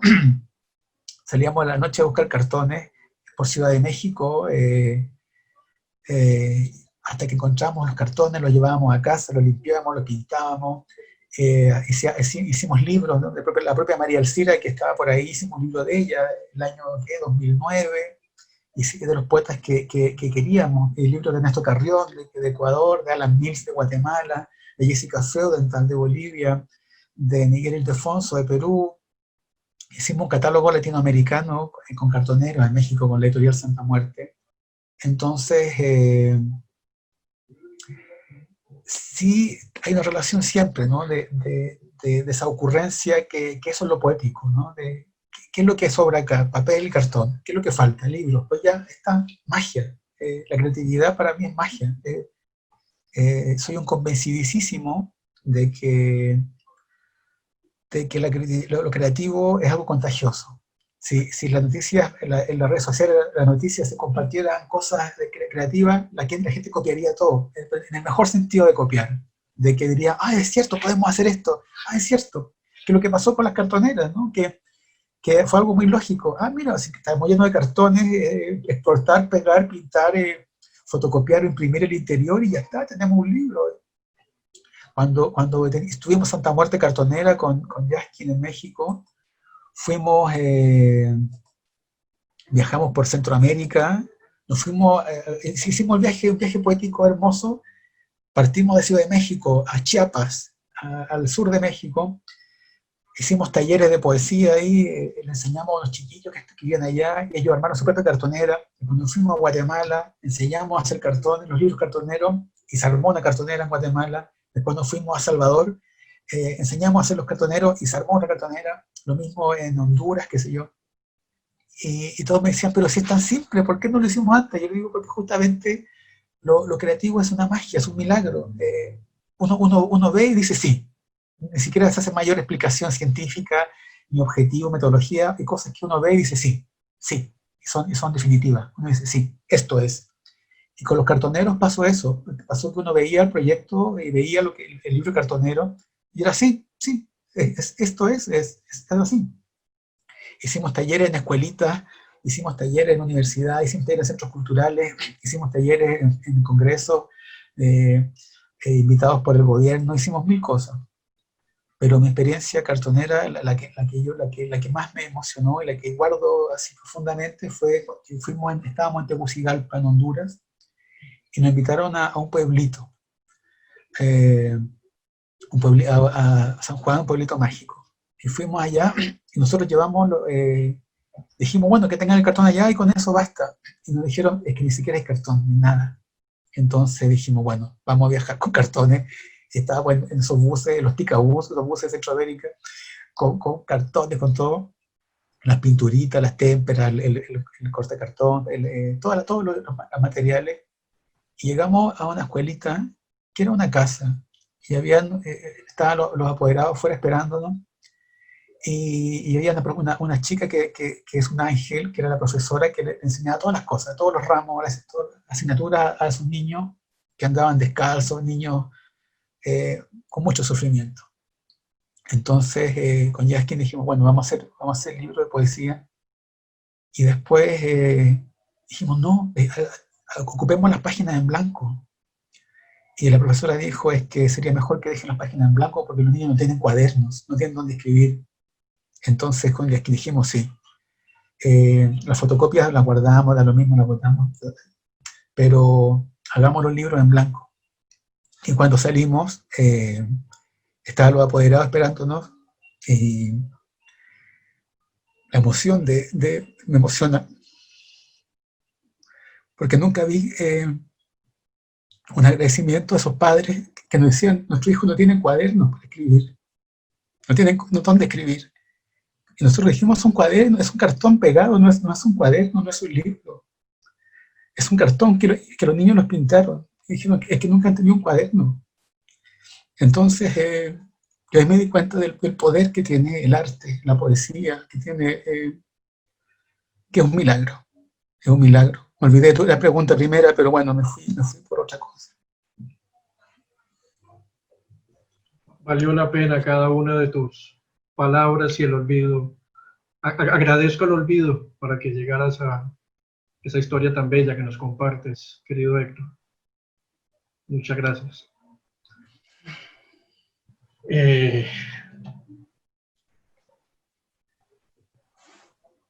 Así nos ponemos los señores viejitos y nos ponemos sentimentales. Pues ya. me fui con tu historia y me bloqueé con la conversación. Esperemos a que pase prontamente esta pandemia y este encierro tan fastidioso y que puedas volver para que hagamos aquí esos talleres cartoneros, ¿no? Claro, es que son tan sencillos, ¿sí? Si no se requiere más que una tijera, una pinturita, que aquí se llaman témperas, no sé, como acuarela, da lo mismo, y papel, que puede ser página en blanco, como lo que contaba recién, o una fotocopia impreso, y ya está, y listo, hay un libro. En Guatemala hicimos un taller también que recuerdo que fue fantástico. Entonces, que eran chicos como de una universidad también, una universidad chiquita, entonces habían como 4 poetas. Entonces, cuando ellos hicimos un taller de poesía antes, después fueron al taller cartonero, y yo le dije, ay, pero ustedes están repitiendo todos los talleres, ustedes están en todos los talleres. Y me dijeron, sí, que queremos hacer taller cartonero también. Entonces yo le dije, ya, pero vamos a hacer una cosa, ¿tienen sus poemas en computador, en Word? Dijo, sí, lo tenemos en una página, una cuestión.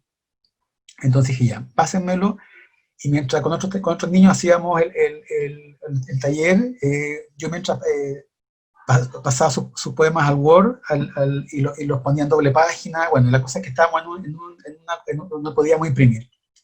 Entonces imprimimos los poemas de estos niños, de estos chicos, y teníamos el interior. Entonces le dije, ya, usted en su libro, usted haga la portada que se imaginen de su libro, póngale un nombre a su libro, y el interior son sus poemas. Y ya pintaron el libro, le pusieron sus nombres, qué sé yo.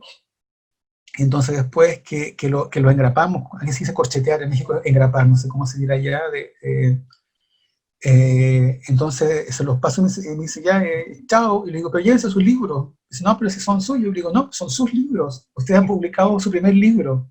Y estos niños quedaron vueltos locos, así como, ¿qué? Como, ahí fue a hacer como una tarea, no sé. Entonces le dije, no, acaban de publicar su primer libro, esta es su primera obra, guárdela ustedes como un tesoro.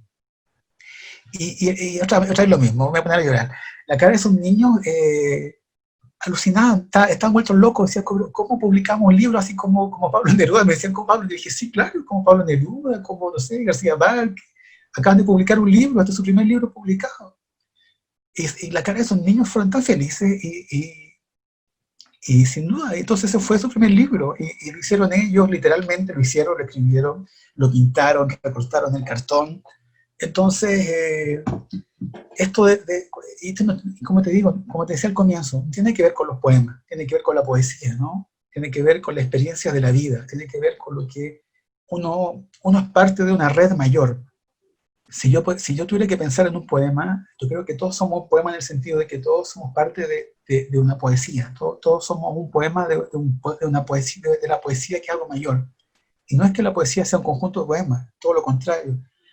Eh, la poesía, como decía al comienzo, es algo que no tiene que ver con los poemas. Los poemas, por eso a mí yo no soy de, tu poema bueno, tu poema malo, que son sonetos. Me da exactamente lo mismo, no me importa. Lo que me importa es lo que está atrás de ese poema. Cuántas noches sin dormir, cuántas veces se rieron de ese niño. También me pasó que, esta es la última historia, porque también me voy a poner a llorar. Esto fue ¿dónde fue esta historia? Esto es creo que en El Salvador, creo que fue.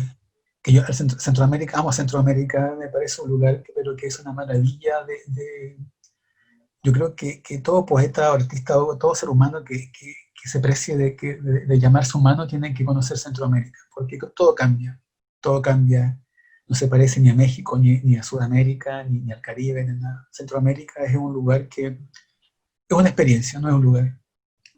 Hay que estar ahí para entender un poco lo que es el mundo. Entonces, hicimos un taller sí, creo que no fue en El Salvador, y pero ahí como que había un niño que era un chiquillo también de como unos 11, era un niñito en realidad, y que era como un niñito pesadilla, que el niñito era inquieto y que hablaba mucho en la clase, y que los profesores lo detestaban, y que ni qué problema.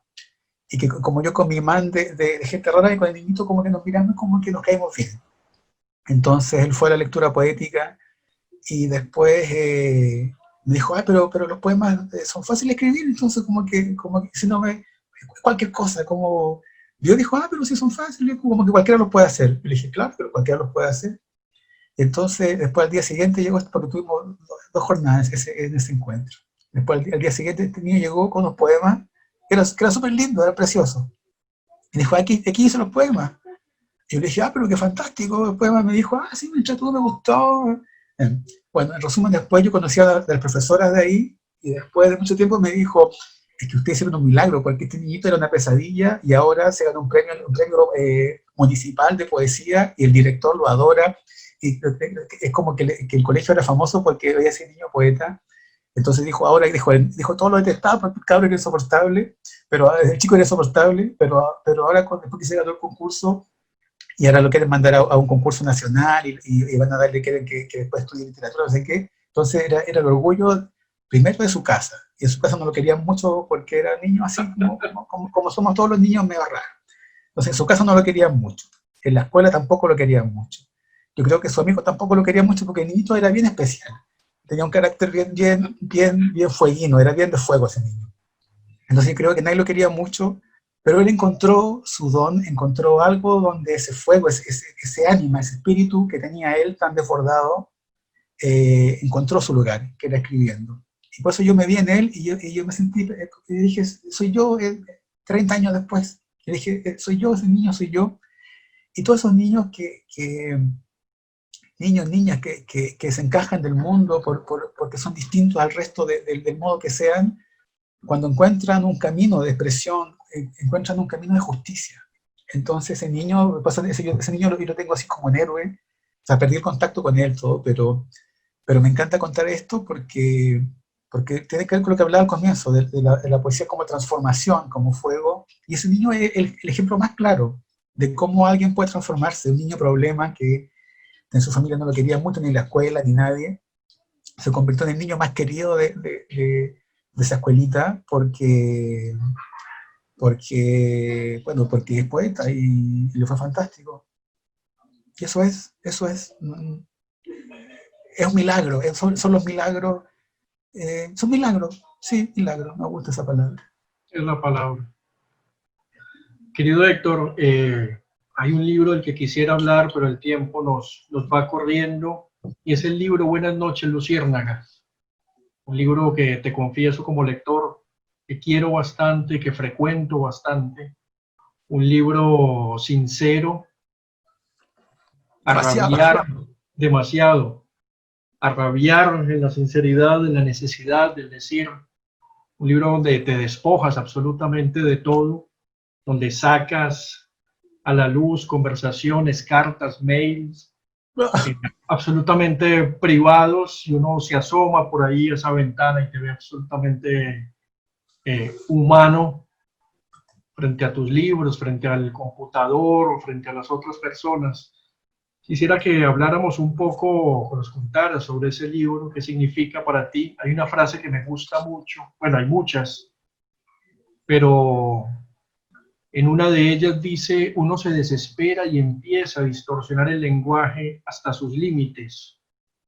Quería preguntarte, ¿qué te desespera, Héctor? ¿Qué te lleva a la escritura? La escritura, bueno, ese libro, para explicar un poco, es un libro, ese libro se iba a llamar un libro raro de partida, porque es un libro que, como tú bien dices, tiene correos electrónicos, tiene estados de Facebook, tiene dibujos, cartas, diarios de vida, tiene, ¿qué más tiene? Tiene entrevistas, Entrevistas, notas de prensa. notas de prensa, bitácoras de viaje, etcétera. Entonces yo fui a España en el 2015 con mi computador, que es una carcacha, y yo tenía miedo de que que tenía tanto, yo soy como Whitney Houston informático, tengo miles de archivos, así colecciono archivos de basura, de documentos de PDF, tengo millones, entonces soy un diógenes de Word. Entonces yo dije, bueno, voy a juntar todas estas cosas porque uno siempre está pensando, yo pienso siempre en el futuro, tiene que ver también con lo que hablábamos antes de hacer un proyecto de 3 libros y el apocalipsis y el fin del mundo y el mundo en llama y todo. Entonces digo, en algún momento esto me puede servir para algo, no sé para qué, para qué simplemente un correo, o sea, un Word no sé, con una reseña de Facebook, bueno, pero igual lo guardé y le puse a esa carpeta, le puse cosas raras. Y lo llevé a España y yo dije, ¿por qué guardo esto? Si esto es basura informática, lo que hablaba un poco antes. Y después me di cuenta de que dije, no, pero aquí no es tan basura, aquí hay cosas que pueden servir, funcionar como un relato, aquí hay una historia. Y me pasé como 3 días encerrado en el hotel que estaba buscando, dije, ¿cuál es la historia de todo esto? Y después como el tercer dije, no, dije, voy a abortar este plan, no hay historia. Y después como que me fui a duchar y me miré en el espejo y dije, bueno, esta es la historia de ¿por qué por qué estoy en España? Mi primera vez en España, estaba emocionado, un poco asustado. Dije, como un chico que empezó a los 19 años, que viene de origen muy humilde, con muchas cosas en contra para que la poesía no hubiese llegado a su vida, pero llegó. ¿Por qué estoy en España, en un congreso precioso, en un hotel precioso? Eh, me habían regalado un montón de libros preciosos. Y digo, entonces digo, esta es la historia, ¿qué estoy haciendo aquí? Este que está en el espejo es el mismo niño ese que llegó a un taller de Balmaceda en el año 99, y es la misma persona. Entonces la explicación de cómo es ese chico de 19 años, lleno de rabia, de cosas, de tristeza, de pesadilla, que llega a un taller de poesía, está aquí. Y esa historia es una vida, y esa vida soy yo. Entonces dije, este libro va a ser esa historia.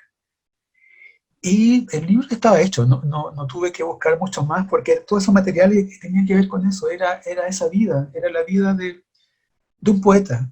Y puede sonar muy pedante decir un poeta, pero para mí ser poeta es eso, alguien que ha dedicado su vida a ni siquiera escribir poemas. Yo creo que mis poemas son pésimos, no me gustan mis poemas. Me gusta ser poeta, me gusta la poesía, me gusta sentirme poeta, porque siento que puedo ver el mundo distinto y nadie me va a juzgar, nadie me va a sancionar, por escuchar voces, por imaginar palabras, por imaginar diálogos, por construir libros gigantes. Nadie me puede juzgar como poeta. Los poemas sí, pero eso los poemas a mí no me importan mucho. Entonces, cuando ese documento de archivo raro, de cosas raras del archivo, se convirtió en un libro, fue eso. Dije, es la historia de un poeta. Es de un poeta que le ha tocado una vida muy extraña, que le tocó, como decía, venir de muy abajo, con muchas dificultades, mucha pobreza, qué sé yo, y que está acá. Y esa persona es la misma. Y eso me dio el desparpajo de decir, sí, este libro lo voy a hacer. Después en el camino me arrepentí, a la editora, a la pobre Leonora, le dije, no, eliminar el plan, no vamos a publicar el libro. Y después le mandé un correo, le mostré, cuando lo junté, le mandé el archivo en Word a Raúl Zurita. Entonces el libro se llamaba Un libro raro, así se llamaba el libro. Y me dijo, tu libro es maravilloso, pero tiene un solo problema.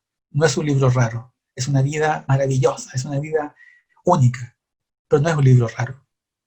Y dije, bueno, es cierto, no es un libro raro porque es una vida real, concreta, con su acierto y su desacierto, con su fulgor y también su oscuridad, con su amor y también su odio. Entonces quise que el libro fuera eso, que no fuera una idealización, ni siquiera mía, porque en el libro hay muchos textos que son de otras personas, de hecho creo que la gran mayoría es de otras personas.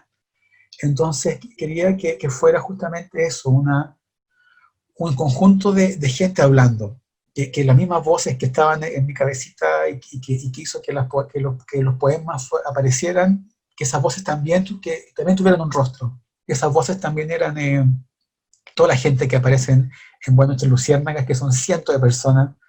Y me acuerdo cuando apareció el libro, un par como que me mandaban fotos de la librería buscándose. Me decía, quiero ver qué pusiste de mí, desgraciado. Quiero encontrar desgraciado, ¿qué pusiste de mí? Y me decía, ¿por qué no le pusiste índice onomástico para buscarme más fácil, desgraciado? Quiero verme. Por eso no le puse índice onomástico para que dije, no, ojalá lo entero y después te encontrás. Entonces, es un libro que me gustó, es un libro honesto, demasiado honesto. Y luego hay una segunda parte, que es la primera en realidad, que se llama Los nombres propios, que luego que apareció ese libro, que dije, bueno, aquí está el poeta que llega a los 19 años, comienza una vida de poeta, y le toca, por fortuna, ser amigo de poetas fantásticos, maravillosos, como, bueno, Raúl Zurita, Carmen Berenguer, pero también poetas que ya no están, como Estela Díaz Barín, que es una vieja, una maravillosa vieja, una mujeraza, un portento de mujer poeta. Antonio Silva, que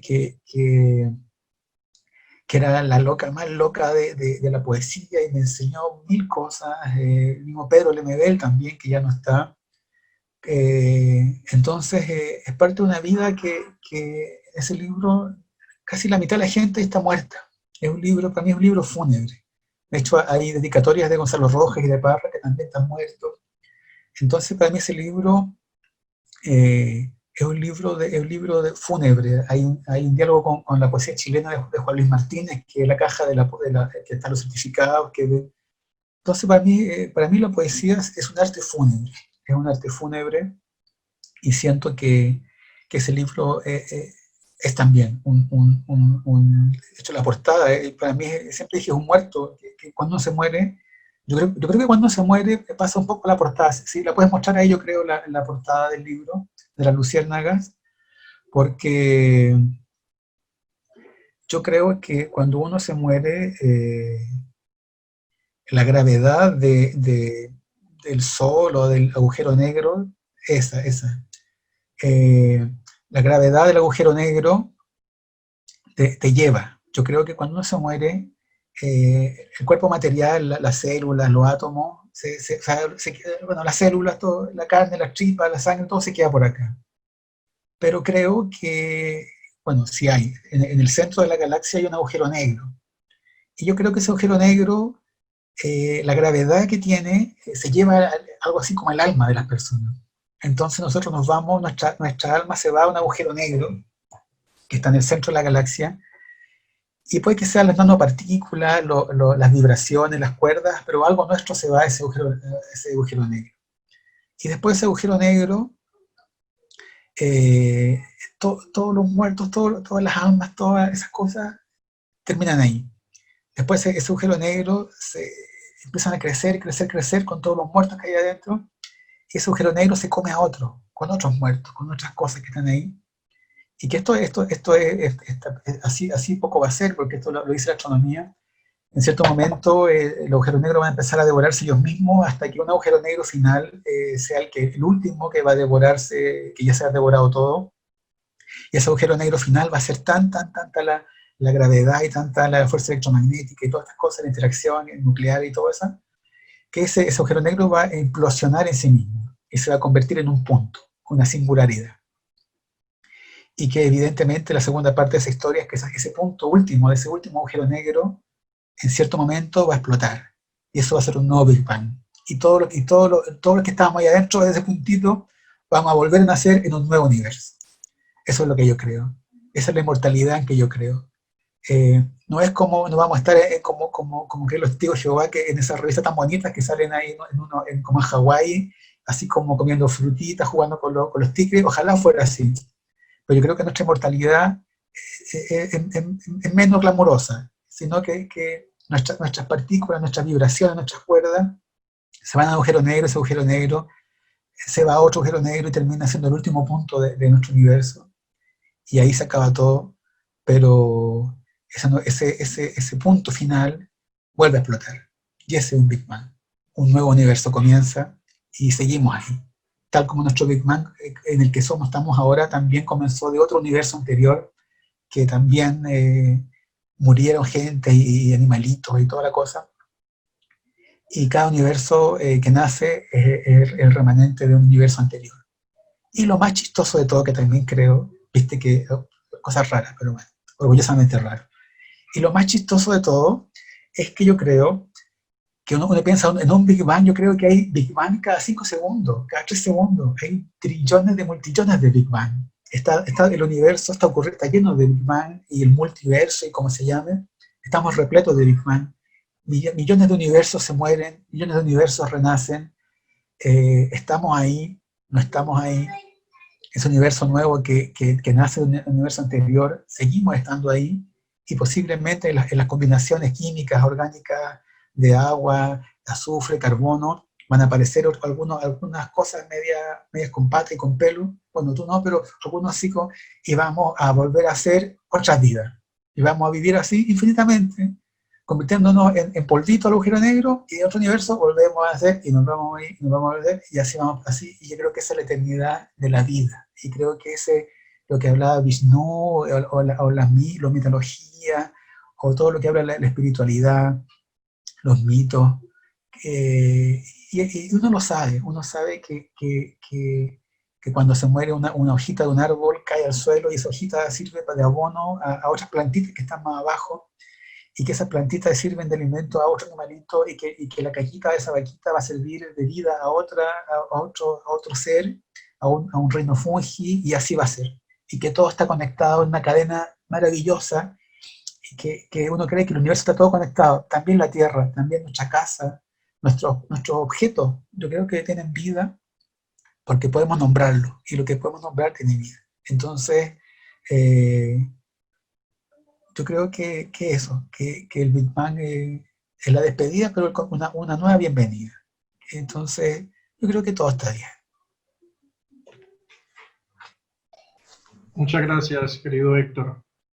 Héctor, yo creo que a todos nos quedó resonando tu experiencia de Centroamérica. Hay poemas que yo quiero muchísimo, de O4, y quisiera que nos regalaras en tu voz 2 de ellos para cerrar esta conversación. Ok. Es el poema Tegucigalpa, 15 de mayo, está en la página 400. Lo estoy buscando. No hay afán. Mientras tanto, te leo un par de mensajes que nos Dale. llegan. Se saluda el poeta venezolano Néstor Mendoza. Leda Quintana dice, resueno con la maravilla que nombras, Freddy. Abrazos con los recuerdos del Festival Chepén. Leda Quintana, perdón, nuevamente dice, gracias por compartir ese maravilloso milagro en Tegucigalpa, querido Héctor. Muy hermoso y conmovedor lo que compartiste. Y por último, Nico Leiva dice, qué genio Héctor Hernández, gran poeta, gran persona. Lindo, mucha gente linda, gracias a todos. Me está llamando Giovanni Gómez, me está marcando. Ya está Giovanni al otro lado. Giovanni me está retando, me va a retar Giovanni, estoy con miedo, Giovanni me va a retar. Pero bueno, voy a leer los poemas y ya vamos despidiendo. Cerremos con este solo si quieres, ¿vale? No, ¿cuál era el otro me dijiste? Ya pillé Tegucigalpa, dime el otro. Y el otro es... hasta yo me puse nervioso con la llamada de Giovanni. Ahí acosando.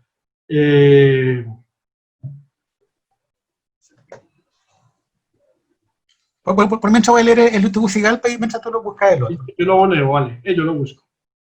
Bueno, en la parte final de O4, esta especie extraterrestre o quien sea encuentra estos archivos. Entonces, dentro de estos archivos hay unos poemas de unos cuadernos fechados y que son reales. Y que son cosas que fui escribiendo en la libreta. Amo la libreta. Si alguien me quiere hacer un regalo, regáleme libreta, pero infinitamente. Amo las libretas y los lapicitos bonitos. Lapicitos, digo cualquier lapicito, pero amo las libretas. Entonces, siempre viajo con libretas. Y estos poemas son esos, son poemas en libretas que casi, o sea, pensé botarlos, pero luego, no, ahí aquí están. Tegucigalpa, 15 de mayo, 2010. Las estrellas ya no existen, su luz no es su luz, es la oscuridad que hay entre una y otra. Rasguño botellas, libros, espaldas, el desastre que acalora los huesos en su mortal necesidad. Vacías sin, quemados por, apuñaladas en. Eso es, se consume el hambre de existencia. En el universo las nubes son nebulosas y lo que llueve es tiempo y espacio, sensaciones sobre la piel desnuda, sobre los árboles que serán papel, sobre el polvo cósmico que será vidrio. Todo se refleja en esta noche, fenómenos y especies que vuelan a través de la historia del hombre, de uno solo que canta. Sonámbulo e invisible parpadea con las moscas, arquea su columna, alza su mano y escribe con el dorso de los dedos, ebrio de alfabetos y contradicción. Son transparentes las noches y relinchan, eso creo. Volveré a considerar todo de nuevo en este y en ningún lugar. Mucho vino en el cuerpo, luz, escasos ronquidos, sueño y poca confianza en el sol, mañana. Las estrellas ya no existen, pero son un mapa a estas horas, y el final de alguna calle es el fin del mundo hoy. Allá está mi casa, y mi casa, como toda casa, es el cadáver de una vida. Tantos años esperé para estos años, habitándome en estas pulsaciones, y ahora que tengo todo para renunciar, lo único que quiero es una tentativa madrugada. No puedo pensar en otra cosa y en ti. Todo pasa y ahí se queda. Feliz es Dios cuando eres Dios. Entretenido es el miedo cuando eres el miedo. A los 19 años comenzaste a escribir. Ahí tu vida se detuvo por completo. Quedó suspendida, paralizada. Una fotografía en el Olimpo. No hay rostros desconocidos, sino hombres con los que no fuiste al mar. Gracias, Héctor. Y el otro poema. El otro igual. Vale, Ciudad de Guatemala, 12 de enero 2012. ¿Y qué paginita será? 420. Ay, mira, justo apareció aquí. Ciudad de Guatemala, 12 de enero 2012. Después de una intensa vida, la muerte sirve para poder sentarse un rato y conversar con uno mismo. Anoche le contaba a mis amigos de la primera vez que vi las letras de mi escuelita, de mi casita de madera, de mi madre y mi hermana. Lo contaba como si no fuera yo, el atropello, la universidad, Paula, la poesía, el delirio, les hablaba como si ya hubiese estado muerto. El pasado parecía un presente sin órganos y el futuro se mordía la cola. Nunca quise vivir más allá de los 33 años y creo que estoy en lo correcto. El tiempo se acumula como polvo de estrellas sobre y debajo de la piel. No cabe más. Todo lo que uno conoció pasa a convertirse en patrimonio del clima. Por eso hablar de uno mismo es dejar que los otros hablen, con la nostalgia y la resaca de las condiciones físicas y químicas que permitieron que esté aquí. Nos tomamos unas cervezas que lloran por dentro y que ordeñamos como si fueran los robots de las noches después del apocalipsis apócrifo. Miramos como las ratas se nos suben por las piernas y hacen sus nidos en el corazón. Conversamos y nos callamos, mientras un ángel del deseo cruza la calle a mear. Es hora de partir de Guatemala, decir adiós y volver a casa, sin saber cuál es mi casa. Chile, México, el invierno. Vuelvo y ya no habrá nadie, solo fantasmas con hígados y premura que me mirarán con desdén y sentiré más frío del que siento ahora. No hay más. Me quedan cientos de kilómetros para llegar hacia donde vive ese niño que tuvo que ser más hombre que su propio padre y ser su propia madre cada noche sin dormir. Termino mis apuntes en esta libretita de colores que quedan guardados detrás de mis ojos y pensando que en Guatemala tampoco conocí el amor. Tremendo, Héctor, tremendo. Muchas, muchas, muchas gracias, querido. Feliz de haber conversado contigo, amigo querido. No, yo estoy todavía aquí impactado con tus palabras, con tu voz, con tu lectura, con tus historias. Te agradezco enormemente. Me atrevo a hacer un agradecimiento por todos los que nos están escuchando, los que nos acompañaron y los que se sumarán después para ver este video que quedará colgado en la red. Te abrazo fuertemente, querido Héctor. Yo también a ti, amigo. Muchas gracias por todo. Bueno, me disculpas con... Dime todo, ¿quién? ¿Cómo? Con Giovanni, me va a retar Giovanni. Discúlpame con Giovanni, dile que estabas conmigo y... Sí, Federico lo está viendo, Federico de Granado, vi que comentó en el Facebook.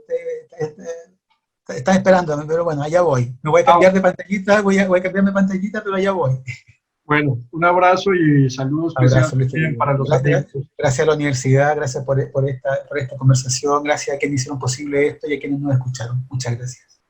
Abrazo, querido. Chao.